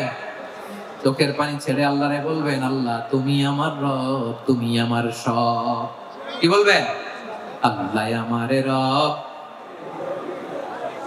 সবাই বলুন, আল্লাহ আমারে রব, দমে দমে তনু মনে তারি অনুভব, আল্লাহ আমারে রব। আল্লাহরে বলেন, আল্লাহ তুমি আমার রব, তুমি আমার সব। আল্লাহ আমি ছাড়া এই জমিনে তোমার গোলামের অভাব নাই, তুমি ছাড়া আমার দ্বিতীয় কোনো রব নাই। এ কথা বলে চোখের পানি ছেড়ে আল্লাহরে স্বীকৃতি দেন, আল্লাহ আমি পাপী, আল্লাহ জামিনে আমার চেয়ে বড় পাপী আর কেউ নাই। ওযু করে সিজদায় লুটিয়ে পড়ে চোখের পানি ছেড়ে আল্লাহরে পাপের স্বীকৃতি দেন, আল্লাহ এমন কোন জুলুম নাই, গুনাহ নাই আমি করি নাই, সগীরা কবিরা, জেনে না জেনে, ইচ্ছায় অনিচ্ছায়, শিরকি বেদাতি সব গুনাহ করেছি। আল্লাহ আকাশের নিচে জমিনের উপরে আমার চেয়ে বড় গুনাহগার আর কেউ নাই।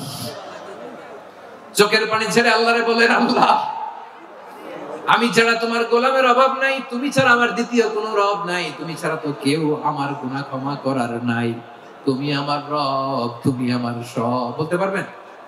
এই তাকরীর আমার পটুয়াখালীর ভাইয়া, এই স্বীকৃতিটা দেখতে আল্লাহ বড় ভালোবাসেন, কারণ আমরা সবাই গুনাহগার, আমরা সবাই কি? বিশ্বনবী বলেন, কুল্লুকুম খাত্তাউন, আ বনি আদম তোমরা সবাই পাপী। সবাই কি? সবাই পাপী। আমরা সবাই পাপী, আপন পাপের বাটখারা দিয়ে অন্যের পাপ মাপি। আমরা যে পাপী এটা ভাবতে মনে চায় না কারো, খালি অন্যের পাপ দেখি আমরা, এটা ভুল। ওর এই পাপ, ও পাপী, ও জালেম, ও জাহান্নামী, এরকম একটা টেন্ডেন্সি। আমার যে কি হালাত এটার খেয়াল নাই। খেয়াল করতে হবে যে আমি সবচেয়ে বড় পাপী, ঠিক কিনা বলেন? পাপ করি নাই এমন কেউ আছি? হ্যাঁ আছি, আছি। কেউ না জানলেও জানে কে আমার পাপের ঘটনা? পৃথিবী না জানুক আমি তো জানি, আমি কি পাপ করেছি।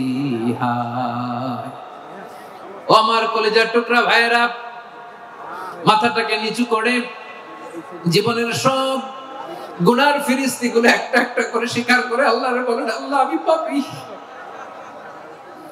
আল্লাহ আমার চেয়ে বড় পাপী এই দুনিয়াতে কেউ নাই, আকাশের নিচে জমিনের উপরে আমার চেয়ে বড় পাপী কেউ নাই। একটা একটা করে আল্লাহ স্বীকার করি আমি পাপী। সব পাপের স্বীকৃতি দিলাম। পৃথিবী না জানুক আমি তো জানি, আমি কি পাপ করেছি হায়। আমার পাপের করলে বিচার, বাঁচার আমার নাই উপায়। দয়াময় তুমি মাফ করো আমায়, মাফ করো আমায়।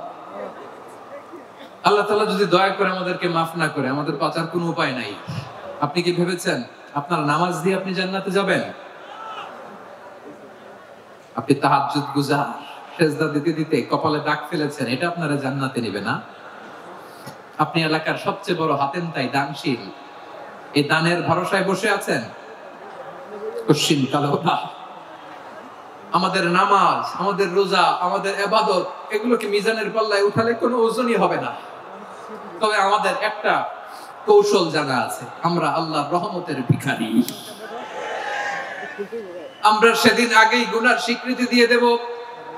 আমরা বলবো, আল্লাহ তুমি প্রশ্ন করার আগে তোমার একটা কথা বলি, আমার কিছু জিজ্ঞেস করো না, আমি সব করেছি। এমন কোন পাপ নাই যে পাপ আমারে দিয়ে হয় নাই। তোমার রহমত দিয়ে তুমি জান্নাতে পাঠাবা, তোমার দয়ায় জান্নাতে যেতে চাই, আমল দিয়ে না। পারবেন বলতে? কিয়ামতের দিন আমরা বলবো, আল্লাহ আমার আমল দিয়ে জান্নাত চাই না, আমি তোমার দয়া দিয়ে জান্নাত চাই। তোমার দয়া ছাড়া আমার কোনো উপায় নাই। কারণ আল্লাহ যদি বিচার করে, বাঁচার কারো উপায় নাই। আল্লাহ যদি বলে ফেলেন তুই এটা করলি কেন, ওখানে গেলি কেন, কোরআনে 1000 বার নিষেধ করলাম তারপরেও এই পাপে জড়ালি কেন, এরকম প্রশ্ন ছুড়ে দিলে আমার উত্তর আছে? বাঁচার কোনো উপায় আছে? রোজ হাসরে হে আল্লাহ আমার করোনা বিচার, আল্লাহ করোনা বিচার। বিচার চাহি না তব দয়া চাই, এ গুনাহগার আল্লাহ করোনা বিচার। আপনার আমল দিয়ে জান্নাতে যাবেন? কি দিয়ে যাবেন? আল্লাহর দয়া দিয়ে। আল্লাহর রহম আর দয়া ছাড়া কেউ জান্নাতের চেহারাও দেখতে পাবে না। আমার প্রিয় ভাইরা, এই দোয়া আল্লাহর কাছে পছন্দনীয় হওয়ার কারণ তিনটা। দোয়ার প্রথম অংশে আছে তাওহীদ, আল্লাহর একত্ববাদের ঘোষণা। এই দোয়ার দ্বিতীয় অংশ আছে তাসবিহ, আল্লাহর প্রশংসা সূচক বাণী। এই দোয়ার 3 নাম্বার অংশ পাপের স্বীকৃতি। তাহলে আমরা সবাই গুনাহগার, আমরা আল্লাহর কাছে পাপের স্বীকৃতি দিয়ে বলবো, ও আল্লাহ ইন্নী কুনতু মিনাজ জালিমিন, আমরা জুলুম করেছি, পাপ করেছি, অন্যায় করেছি, আল্লাহ বুঝতে পারি নাই। শয়তানের ওয়াসওয়াসায় পড়ে, বন্ধুর পাল্লায় পড়ে, নফসের খায়েশ মেটাতে যে আল্লাহ করে ফেলেছি। তুমি গুনাহ না মাফ না করলে আমাদের গুনাহ মাফ করার দ্বিতীয় কেউ নাই, ঠিক কিনা বলেন? এভাবে অনুতপ্ত হয়ে যদি আল্লাহর কাছে দোয়া করেন, দেয়ালে পিঠ থেকে গেছে, কোন রাস্তা নাই বের হওয়ার, ওই মুহূর্তেও আপনাকে বিপদ থেকে উদ্ধার করবে কে? বিশ্বনবী চরম বিপদে পড়লে দুটা দোয়া পড়তেন। প্রথম হলো এটা, লা ইলাহা ইল্লা আনতা সুবহানাকা ইন্নী কুনতু মিনাল জালিমিন। এই দোয়াটা আমরা বেশি বেশি পড়ব প্রিয় ভাই। রাজি আছেন? সবাই আওয়াজ করে পড়ুন ইনশাআল্লাহ। আমার প্রিয় ভাইয়েরা, বিপদে পড়লে বিশ্বনবী আরো একটা দোয়া পড়তেন, লা ইলাহা ইল্লাল্লাহুল আযীমুল হালিম, লা ইলাহা ইল্লাল্লাহু রাব্বুল আরশিল আযীম, লা ইলাহা ইল্লাল্লাহু রাব্বুস সামাওয়াতি ওয়াল আরদি ওয়া রাব্বুল আরশিল কারীম। এই যে বললাম, রেকর্ড হয়ে গেছে। এখন তো আর ইনস্ট্যান্ট মুখস্থ না হলো, পরে মুখস্থ করে নেবেন। আল্লাহ ছাড়া কোনো উপাস্য নাই, তিনি সমহান, মহা সহিষ্ণু। আল্লাহ ছাড়া কোনো উপাস্য নাই, তিনি সমহান, আরশের অধিপতি। আল্লাহ ছাড়া কোনো উপাস্য নাই, তিনি আকাশের মালিক, জমিনের মালিক, তিনি সুবিশাল আরশের অধিপতি। সুবহানাল্লাহ পড়েন। এই দোয়াটা কেউ যদি পড়ে যদি এর ওসিলা করে দোয়া করে, তাকে বিপদ থেকে মুক্তি দেয় কে? মনে থাকবে আপনাদের? তাহলে বিপদের প্রথম ধাক্কায় কি যেন পড়তে হয়? ইন্না লিল্লাহ। তারপরে কি বলে আল্লাহর কাছে নিজেকে সঁপে দিতে হয়? দেয়ালে পিঠ থেকে গেলে লা ইলাহা ইল্লা আনতা সুবহানাকা ইন্নী কুনতু মিনাজ জালিমিন। দুই নম্বর হচ্ছে লা ইলাহা ইল্লাল্লাহুল আযীমুল হালিম, লা ইলাহা ইল্লাল্লাহু রাব্বুল আরশিল আযীম, লা ইলাহা ইল্লাল্লাহু রাব্বুস সামাওয়াতি ওয়াল আরদি ওয়া রাব্বুল আরশিল কারীম। মনে থাকবে? ইনশাআল্লাহ বলেন সবাই, আওয়াজ করে সবাই ইনশাআল্লাহ। অনেক সময় এমন হয় হঠাৎ বিপদের সম্মুখীন হই, আমরা রেডি হয়ে বের হইছে অফিসে, হঠাৎ অ্যাক্সিডেন্টে পড়ে যাই, হঠাৎ পেটের ব্যথায় অজ্ঞান, এরকম হয় না? আপনাদের হয় না? বিষ্ণু ইসলাম বলেন আকস্মিক দুর্ঘটনার বিপদ থেকে যদি কেউ বাঁচতে চায় সকাল সন্ধ্যা যেন প্রত্যেকে এই দোয়াটা পড়ে। সকালে যদি 3 বার পড়ে সন্ধ্যা পর্যন্ত হঠাৎ হঠাৎ বিপদ থেকে সে রক্ষা পাবে। To be protected from sudden calamity, sudden disaster, sudden calamity, হঠাৎ বিপদ, হঠাৎ ভয়ঙ্কর কোন আকস্মিক বিপদ থেকে আল্লাহ বাঁচায় দেবে। সকালে পড়লে সন্ধ্যা পর্যন্ত প্রোটেক্টেড, সন্ধ্যাবেলায় যদি 3 বার পরে সকাল পর্যন্ত প্রোটেক্টেড। সুবহানাল্লাহ পড়ে। দোয়াটা কি? দোয়াটা হচ্ছে বিসমিল্লাহিল্লাযী লা ইয়াদুররু মা ইসমিহি শাইউন ফিল আরদি ওয়ালা ফিস সামাই ওয়া হুয়াস সামিউল আলীম। ছোট না? অনেক ছোট, মুখস্থ করবেন। বিসমিল্লাহিল্লাযী লা ইয়াদুররু মা ইসমিহি শাইউন ফিল আরদি ওয়ালা ফিস সামা। ওই আল্লাহর নাম নিচ্ছি যে আল্লাহর নামের বরকতে আকাশ জমিনের কোনো কিছু কারো কোনো ক্ষতি সাধন করতে পারে না। তিনি সর্বশ্রোতা সর্বজ্ঞ। সুবহানাল্লাহ পড়ে। পড়বেন এই দোয়াটা, বিসমিল্লাহিল্লাযী লা ইয়াদুররু মা ইসমিহি শাইউন ফিল আরদি ওয়ালা ফিস সামাই ওয়া হুয়াস সামিউল আলীম। ফজরের পরে 3 বার, মাগরিবের পরে 3 বার যদি কেউ পড়ে প্রোটেক্টেড, যে কোনো হঠাৎ বিপদ থেকে প্রোটেক্টেড। প্রোটেক্ট করেন কে? ওই আল্লাহর নাম নিচ্ছি যে আল্লাহর নামের ওসিলায় আকাশ জমিনের কোনো কিছু কোনো ক্ষতি করতে পারে না। সুবহানাল্লাহ পড়ে। সবার জীবনে টেনশন আছে না নাই? এই দুশ্চিন্তা, পেরেশানি, মারাত্মক পেরেশানি থেকে মুক্তি পাওয়ার জন্য বিষ্ণু ইসলাম 2টো দোয়া পড়তেন। কয়টা? অনেকগুলো পড়তেন। স্পেশাল 2টো দোয়া আজকে আপনাদের শিখায় দেব। পেরেশানিতে পড়লে, টেনশনে পড়লে এই দোয়াটা। প্রিয় ভাইরা, বিষ্ণু ইসলাম যখন খুব বিপদে পড়তেন, দুশ্চিন্তা ওনাকে ঘিরে ধরতো, উনি পড়তেন ইয়া হাইয়্যু ইয়া কাইয়্যুম বিরহমাতিকা আস্তাগীথ, ইয়া হাইয়্যু ইয়া কাইয়্যুম বিরহমাতিকা আস্তাগীথ, ইয়া হাইয়্যু ইয়া কাইয়্যুম, হে শাশ্বত অবিনশ্বর, হে চিরঞ্জীব, বিরহমাতিকা আস্তাগীথ, তোমার রহমতের উসিলায় তোমার কাছে ফরিয়াদ করি। এটা পড়তেন। আবার আরেক বর্ণনায় এসেছে ইয়া হাইয়্যু ইয়া কাইয়্যুম বিরহমাতিকা আস্তাগীথ আসলিহ লি শা'নি কুল্লাহু ওয়া লা তাকিলনি ইলা নাফসি তারফাতা আইন। আসলিহ লি শা'নি কুল্লাহ, আল্লাহ আমার সবকিছু আপনি সেটেল করে দেন। আমাদের সব ঝামেলা সেটেল করে দিতে পারে কে? আমরা তো সেটেলমেন্টের জন্য এসপি সাহেবের কাছে যাই, ডিসি সাহেবের কাছে যাই, অমুক ভাইয়ের কাছে যাই, তমুক ভাইয়ের কাছে যাই। এই দোয়া পড়লে আরশের উপর থেকে আপনার ম্যাটার সেটেল করে দিবে কে? তাহলে পড়বেন ইয়া হাইয়্যু, হে চিরঞ্জীব। হাইয়্যু মানে চিরঞ্জীব, যিনি চিরকাল বেঁচে থাকবেন, মরবেন না। আল্লাহ মরবেন? তার কোনো লয় আছে? ক্ষয় আছে? সূরা রহমানে আল্লাহ বললেন কুল্লু মান আলাইহা ফানি ওয়া ইয়াবকা ওয়াজহু রাব্বিকা যুল জালালি ওয়াল ইকরাম ফাবিআইয়ি আলাই রাব্বিকুমা তুকাযিবান। জমিনে যা আছে সব ফান, ভ্যানিশ হয়ে যাবে, নিশ্চিহ্ন হয়ে যাবে, শেষ হয়ে যাবে, সব বিলুপ্ত হয়ে যাবে একজন ছাড়া। জোরে বলেন তিনি কে? ইয়া হাইয়্যু। আমার সাথে আওয়াজ করে পড়েন ইয়া হাইয়্যু ইয়া কাইয়্যুম ইয়া হাইয়্যু ইয়া কাইয়্যুম বিরহমাতিকা আস্তাগীথ আসলিহ লি শা'নি কুল্লা ওয়া লা তাকিলনি ইলা নাফসি তারফাতা আইন। এভাবে দোয়া করলে আপনাকে বিপদ মুক্ত করবে কে? এই দোয়াটা কেন পছন্দ আল্লাহর কাছে? কারণ এখানে আল্লাহর 2টা সুন্দর নাম আছে, গুণবাচক নাম, আল হাই, আল কাইয়্যুম। এই 2টো নাম আছে এখানে। আবার এই 2টা আয়াতুল কুরসির অংশ। আয়াতুল কুরসির শুরুতে এটা আছে না নাই? হ্যাঁ, আছে না নাই? 3 নাম্বার কারণ এটা ইসমে আজম। কোন দোয়াটা ইসমে আজম? যে দোয়া ওসিলায় দোয়া করলে আল্লাহ দোয়া ফেরায় না, অনেকগুলো মত আছে, সবচেয়ে ভ্যালিড মত হচ্ছে এটা, ইয়া হাইয়ু ইয়া কাইয়ুম। এর ওসিলা দিয়ে দোয়া করলে দোয়া কবুল করে কে? 2 নম্বরে বিশ্বনবী মারাত্মক বিপদে পড়লে আরেকটা দোয়া পড়তেন, আল্লাহুম্মা ইন্নী আবদুক। আগে দোয়াটা পড়ি শুনেন, আল্লাহুম্মা ইন্নী আবদুক ওয়া ইবনু আবদিক ওয়া ইবনু আমাতিক নাসিয়াতি বিয়াদিক মাদিন ফিয়া হুকমুক আদলুন ফিয়া কাদাউক আসআলুকা বিকুল্লি ইসমিন হুয়া লাক সাম্মাইতা বিহি নাফসাক আও আনজালতাহু ফি কিতাবিক আও আল্লামতাহু আহাদাম মিন খালকিক أو استأثرت به في علم الغيب عندك أن تجعل القرآن ربيع قلبي ونور صدري وجلاء حزني وذهاب همي। سبحان الله পড়েন।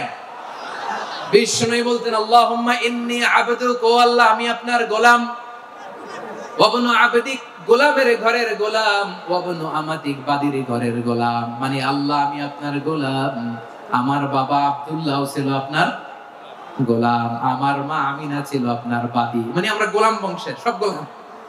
নিজের এর চেয়ে আর ছোট করে আল্লাহর কাছে উপস্থাপন করা যায় আমার ভাইরা? কথা কি বুঝতেছেন? নিজেকে এর চাইতে ছোট, নগণ্য আর তুচ্ছ করে আল্লাহর সাথে প্রেজেন্ট করা যায়? বিশ্বনবী বললেন, ও আল্লাহ আমি আপনার গোলাম, গোলামের ঘরের গোলাম, দাসীর ঘরের গোলাম, নাসিয়াতি বিয়াদিক আমার মাথার চুলের ছুটি আপনার হাতের মুঠোয়, আপনি ডানে টান দিলে আমি ডানে যেতে বাধ্য, আপনি বাঁয়ে টান দিলে বাঁয়ে যেতে বাধ্য। বিশ্বনবী বললেন, আল্লাহ আমার মাথার চুলের ঝুঁটি আপনার হাতের মুঠোয়। আচ্ছা, এইভাবে কাকে ধরা হয়? যে খুব ছোট, ঠিক কিনা? নিজেকে কত ছোট করলেন বিশ্বনবী। ও আল্লাহ আমার মাথার চুলের ঝুঁটি আপনার হাতের মুঠোয়, আপনি ডানে টানলে আমি ডানে যাব, বাঁয়ে টানলে বাঁয়ে যাব। আল্লাহ আসআলুকা বিকুল্লি ইসমিন হুয়া লাক নাসিয়াতি বিয়াদিক মাদিন ফিয়া হুকমুক, আপনার নির্দেশ আমার উপর কার্যকর হবেই হবে, আদলুন ফিয়া কাদাউক আপনার ফয়সালা, যেই ফয়সালাই আপনি আমার জন্য করেন এটাই ইনসাফ। সুবহানাল্লাহ বলেন। আমরা আল্লাহর ফয়সালায় সন্তুষ্ট হতে চাই না। কত কমপ্লেইন, আল্লাহ তুমি এটা দিলা না, ওইটা পাইলাম না, ওইটা হইল না রে, এরকম অভিযোগ কমপ্লেইন আমাদের আছে না নাই? আর বিশ্বনবী বলতেন, আদলুন ফিয়া কাদাউক, আল্লাহ আমার জন্য তোমার যেটা ফয়সালা এটাই সবচেয়ে শ্রেষ্ঠ ইনসাফ, এর চেয়ে ইনসাফ আর হতে পারে? এভাবে কায়েম মনোবাক্যে আল্লাহর কাছে বিশ্বনবী দোয়া করতেন। এরপরে বিশ্বনবী বলেন, আল্লাহ তোমার যত নাম আছে সব নামের ওসিলায় দোয়া করি, যে নাম তুমি আমাদেরকে জানিয়েছো, যে নাম তুমি আমাদেরকে জানাও নাই, যে নাম তুমি কোরআনে নাজিল করেছো, যে নাম নাজিল করো নাই, যে নাম শুধু নবীদেরকে জানিয়েছো। আর আল্লাহর এমন কিছু চমৎকার চমৎকার সুন্দর সুন্দর নাম আছে, এই নামগুলো রব্বুল আলামিন কাউকে জানাবে না। সুবহানাল্লাহ বলেন। আমরা তো 99 নাম জানি, 100 নাম জানি আল্লাহ, কিন্তু আল্লাহর এমনও কিছু নাম আছে যেগুলো আল্লাহ বিশ্বনবীরও জানায়নি। এগুলো আল্লাহ ইলমুল গায়বে রেখে দিয়েছেন। দোয়ার সময় বলবেন, আল্লাহ তোমার যেই নামগুলো জানি, যেগুলো জানি না, যেগুলো কোরআনে আছে, যেগুলো নাই, যেগুলো নবীরে খাস ভাবে জানাইছো ওগুলোর উসিলায়, যেগুলো কোনোদিন জানাবাও না তোমার ওই নামের উসিলাও তোমার কাছে চাই। আল্লাহ কোরআনকে আমার হৃদয়ের বসন্ত বানাও, আমার বক্ষের জ্যোতি বানাও, আমার চিন্তা দুশ্চিন্তা তুমি দূর করে দাও। বিশ্বনবী বললেন, এই কালিমাগুলো, এই বাক্যগুলো পড়ে যদি কেউ আল্লাহর কাছে ফরিয়াদ করে, তার হৃদয় থেকে দুশ্চিন্তা কাটিয়ে দিবে কে? পড়বেন, এই দোয়াগুলো পড়বেন। আচ্ছা, সবশেষে বলি, ঋণের বোঝায় যারা জর্জরিত, বিষ্ণু ইসলাম চমৎকার একটা দোয়া শিখিয়েছেন। আমাদের অনেকে ঋণের বোঝায় জর্জরিত, আছে না নাই? এদিকে কেউ আছেন?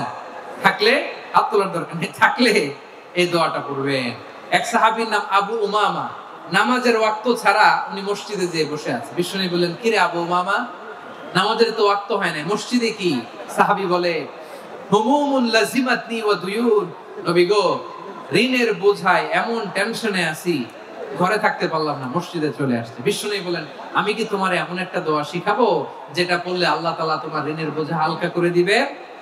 আবু উমামা বললেন, ইয়া রাসূলুল্লাহ অবশ্যই শিখাবেন। বিষ্ণু বললেন, তাহলে তুমি পড়বা, আল্লাহুম্মা ইন্নী আউযু বিকা মিনাল হাম্মি ওয়াল হাযান ওয়া আউযু বিকা মিনাল জুবনি ওয়াল বুখল ওয়া আউযু বিকা মিন গালাবাতিদ দাইনি ওয়া কাহরির রিজাল।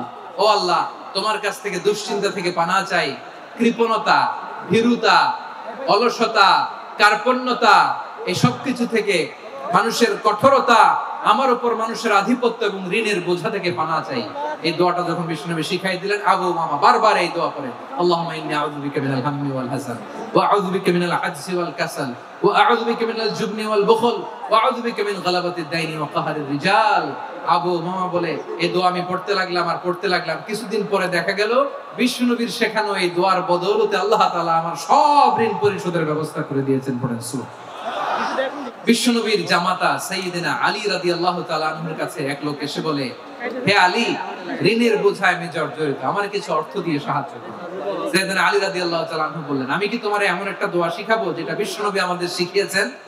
এই দোয়া যদি তুমি পড়ো, লাউ কানা আলাইকা মিসলু জাবালিন কাবীরিন দাইনান আদাল্লাহু আনকা, পাহাড় পরিমাণ যদি ঋণের বোঝা হয় আল্লাহ এটা পরিশোধের ব্যবস্থা করে দিবেন। ছোট্ট একটা দোয়া বিশ্বনবী শিখালেন, বললেন তুমি পড়বা, আল্লাহুম্মা কফিনি বিহালালিকা আন হারামিকা ওয়া আগনিনি বিফাদলিকা আম্মান সিওয়াক। মুখস্থ আছে? হ্যাঁ আছে। আল্লাহুম্মা কফিনি বিহালালিকা আন হারামিক, আল্লাহ তোমার হালাল দিয়ে আমাকে পরিতুষ্ট করো, হারাম থেকে বাঁচিয়ে রাখো, আর তোমার অনুগ্রহে মানুষের মুখাপেক্ষী যেন আমি না হই, আমি যেন সবসময় তোমার মুখাপেক্ষী হই, ওই তৌফিক দিও। সুবহানাল্লাহ পড়েন। এই দোয়া বেশি বেশি পড়লে ঋণের বোঝা হালকা করে দিবে কে? তাহলে প্রিয় ভাইয়েরা, বিপদে পড়লেই প্রথমে কি করবেন? পটুয়াখালী ভুইলা গেছে। বিপদে পড়লেই প্রথমে ইন্না লিল্লাহ কি বলে নিজেকে আল্লাহর কাছে সঁপে দিতে হয়, হাসবুনাল্লাহ। চরম বিপদে দেয়ালে পিঠ থেকে গেছে, তখন লা ইলাহা ইল্লা আনতা সুবহানাকা ইন্নী কুনতু মিনাজ জালিমিন। এরপরে লা ইলাহা ইল্লাল্লাহুল আযীমুল হালিম, এই দোয়া। আকস্মিক বিপদ, হঠাৎ যেন কোনো বিপদ আমাকে পেয়ে না বসে, এটার জন্য বিসমিল্লাহিল্লাযী লা ইয়াদুররু মা ইসমিহি শাইউন ফিল আরদি ওয়ালা ফিস সামাই ওয়া হুয়াস সামিউল আলীম। সকালে 3 বার, রাতে 3 বার। আর মারাত্মক tension, hyper tension, anxiety, depression থেকে বাঁচার জন্য 2 দোয়া, ইয়া হাইয়্যু ইয়া কাইয়্যুম, ইয়া হাইয়্যু ইয়া কাইয়্যুম, মনে থাকবে? আর আল্লাহুম্মা ইন্নী আবদুক, এই দোয়া। ঋণ থেকে বাঁচার জন্য 2 দোয়া, আল্লাহুম্মা ইন্নী আউযু বিকা মিনাল হাম্মি ওয়াল হাযান, এটা। আর আল্লাহুম্মা কফিনি বিহালালিকা আন হারামিকা ওয়া আগনিনি বিফাদলিকা আম্মান সিওয়াক। আর সব সময় পড়ার জন্য একটা আমল দিয়ে যাই, উঠতে বসতে, অফিসে যাচ্ছেন, অফিস থেকে ফিরতেছেন, বসে আছেন, শুয়ে আছেন, ছোট্ট এক শব্দে আমরা যেন বেশি বেশি পড়ি আস্তাগফিরুল্লাহ। আওয়াজ করে আমার সাথে পড়ুন, আস্তাগফিরুল্লাহ। আবার পড়ুন, আস্তাগফিরুল্লাহ। আল্লাহ রাসূল সাল্লাল্লাহু আলাইহি ওয়াসাল্লাম বলেন, মান লাজিমাল ইস্তিগফার, যে সব সময় এরকম ইস্তিগফারের সাথে লেগে থাকে, জাআলাল্লাহু লাহু মিন কুল্লি দীকিন মাখরাজা, আল্লাহ তাআলা তাকে কোনো বিপদে আটকান না, সে জীবনে আটকাবে না, যে কোনো বিপদে আল্লাহ তার রাস্তা বের করে দিবে। Way out, you will get a way out and solution. সুবহানাল্লাহ। ওয়া মিন কুল্লি হাম্মিন ফারাজা, দুশ্চিন্তা মুক্ত হবে। ওয়ায়ারযুকহু মিন হাইসু লা ইয়াহতাসিব, এমন জায়গা থেকে আল্লাহ রিজিকের বন্দোবস্ত করবে যেটা সে কল্পনাও করে নাই। আওয়াজ করে পড়েন সুবহানাল্লাহ। এটা গেল নিজের বিপদ। কিসের বিপদ? নিজে যদি বিপদে পড়ে। অন্যের বিপদ যদি দেখেন, এটার জন্য একটা দোয়া আছে। অনেক সময় আমরা দেখি হাসপাতালে ক্যান্সারের 3rd স্টেজে চলে গেছে, লোকটা হ্যাংলা হয়ে, চিকন হয়ে, হায়রে কি কষ্ট পায়, দেখি না? বিশ্বনবী বলে, একটা দোয়া যদি কেউ অন্যের কোনো বিপদ দেখে পড়ে, ওই বিপদ তার জীবনে কখনো আসবে না। শুনবেন? শোনার আগ্রহ আছে? অনেক সময় হয় যে আমরা মহাসড়ক দিয়ে যখন চড়ি, দুর্ঘটনায়, আইরে আল্লাহ, দুর্ঘটনায় মানুষের মাথা একদিকে, দেহ আরেকদিকে, ব্লিডিং, এরকম হয় না? আল্লাহ তুমি হেফাজত করো। বিশ্বনবী বলেন, এই দুর্ঘটনা দেখে কেউ যদি এই দোয়াটা পড়ে, তার জীবনে সে কোনোদিন এরকম অ্যাক্সিডেন্টের সম্মুখীন হবে না। শুনবেন? বিশ্বনবী বলেন, অন্যের বিপদ দেখে কেউ যদি পড়ে, আলহামদুলিল্লাহিল্লাযী আফানি মিম্মা বাতালাকা বিহি ওয়া ফাদ্দালানি আলা কাসীরিন মিম্মান খালাকা তাফদীলা, মানে প্রশংসা সে আল্লাহর, যে আল্লাহ তাআলা তোমাকে যেই জিনিস দিয়ে পরীক্ষা করেছে, আমাকে ওইটা থেকে বাঁচিয়ে দিয়েছে। তোমাকে আল্লাহ যেই বিপদে ফেলেছে, আমাকে ওই বিপদ থেকে তিনি মুক্ত রেখেছে, আর তার অনেক সৃষ্টির উপর আমাকে তিনি প্রাধান্য দিয়েছে। সুবহানাল্লাহ পড়েন। যে কোনো বিপদ, কারো ক্যান্সার দেখে যদি এই দোয়াটা আপনি বিশ্বাসের সাথে পড়েন, জীবনে কোনোদিন ক্যান্সার রোগে আক্রান্ত হবেন না। দুর্ঘটনা দেখে যদি পড়েন, ওই দুর্ঘটনা আপনাকে স্পর্শ করবে না। যে কোনো কারো বিপদ দেখে যদি কোনো বিশ্বাসী বান্দা এই দোয়া করে, বিশ্বনবী বলেন লাম ইউসিবহু যালিকাল বালা, ওই বিপদ তাকে আর ধরবে না। রুফিয়া মিনহু মিন যালিকাল বালা কাইনাম মা কান, সে যতদিন হায়াত পাবে কোনোদিন ওই বিপদ তাকে স্পর্শ করবে না। এই দোয়াটা পড়তে রাজি আছেন আমার প্রিয় ভাইরা? তাহলে পুরো আলোচনার সেন্ট্রাল থিম হচ্ছে আমাদের জীবনে বিপদ আসবে, কষ্ট আসবে, দুঃখ আসবে, কিন্তু বিপদে আপদে আমরা হাল ছেড়ে দিব না, হতাশ হব না। মুমিন হতাশ হয় না, নিরাশ হয় না, হাল ছেড়ে দেয় না। মুমিন ভরসা রাখে একজনের উপর। আওয়াজ করে বলুন, যিনি কে? বিপদে পড়লে আমাদেরকে উদ্ধার করে কে? আবার আমাদেরকে যদি কোনো নেয়ামত আল্লাহ দিতে চান, ওইটা কেড়ে নেওয়ার ক্ষমতা কারো আছে? তাহলে আমরা কানেক্টিভিটি বাড়াবো কার সাথে? আমাদের প্রার্থনার ফরিয়াদের হাত তুলবো কার কাছে? তারুণ্যের আইকন আমার প্রিয় মাসুদ ভাই, পাশে আছেন আমাদের আলতাফ হোসেন চৌধুরী সাহেব। এ দুজনই আমার খুবই প্রিয় মানুষ। ওনারা অত্যন্ত বিচক্ষণতার সাথে এই দেশকে, জাতিকে ওনারা সার্ভ করেছেন, করবেন। আমরা ওনাদের জন্য দোয়া করি, আগামী পথ চলা যেন ওনাদের সুন্দর হয়, আমরা বলি আমিন। ওনারা যেন বাংলাদেশকে লিড দিতে পারে, মিলেমিশে আমরা যেন একাকার হয়ে যেতে পারি, আমরা জাতীয় ঐক্যের বাংলাদেশ যেন দেখতে পারি। আল্লাহ তুমি তৌফিক দাও। এই পটুয়াখালীর জেনজিদেরকে আল্লাহ তুমি কবুল করো।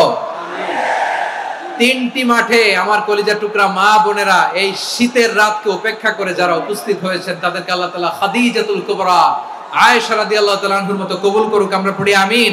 রব্বানা যালামনা আনফুসানা ওয়া ইন লাম তাগফির লানা ওয়া তারহামনা লানাকুনান্না মিনাল খাসিরিন।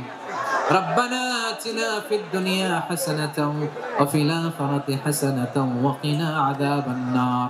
ربنا تقبل منا إنك أنت السميع العليم وتب علينا يا مولانا إنك أنت التواب الرحيم. سبحان ربك رب العزة عما يصفون وسلام على المرسلين والحمد لله رب العالمين. واجعل آخر كلامنا عند الموت لا إله إلا الله محمد رسول الله صلى الله عليه وسلم.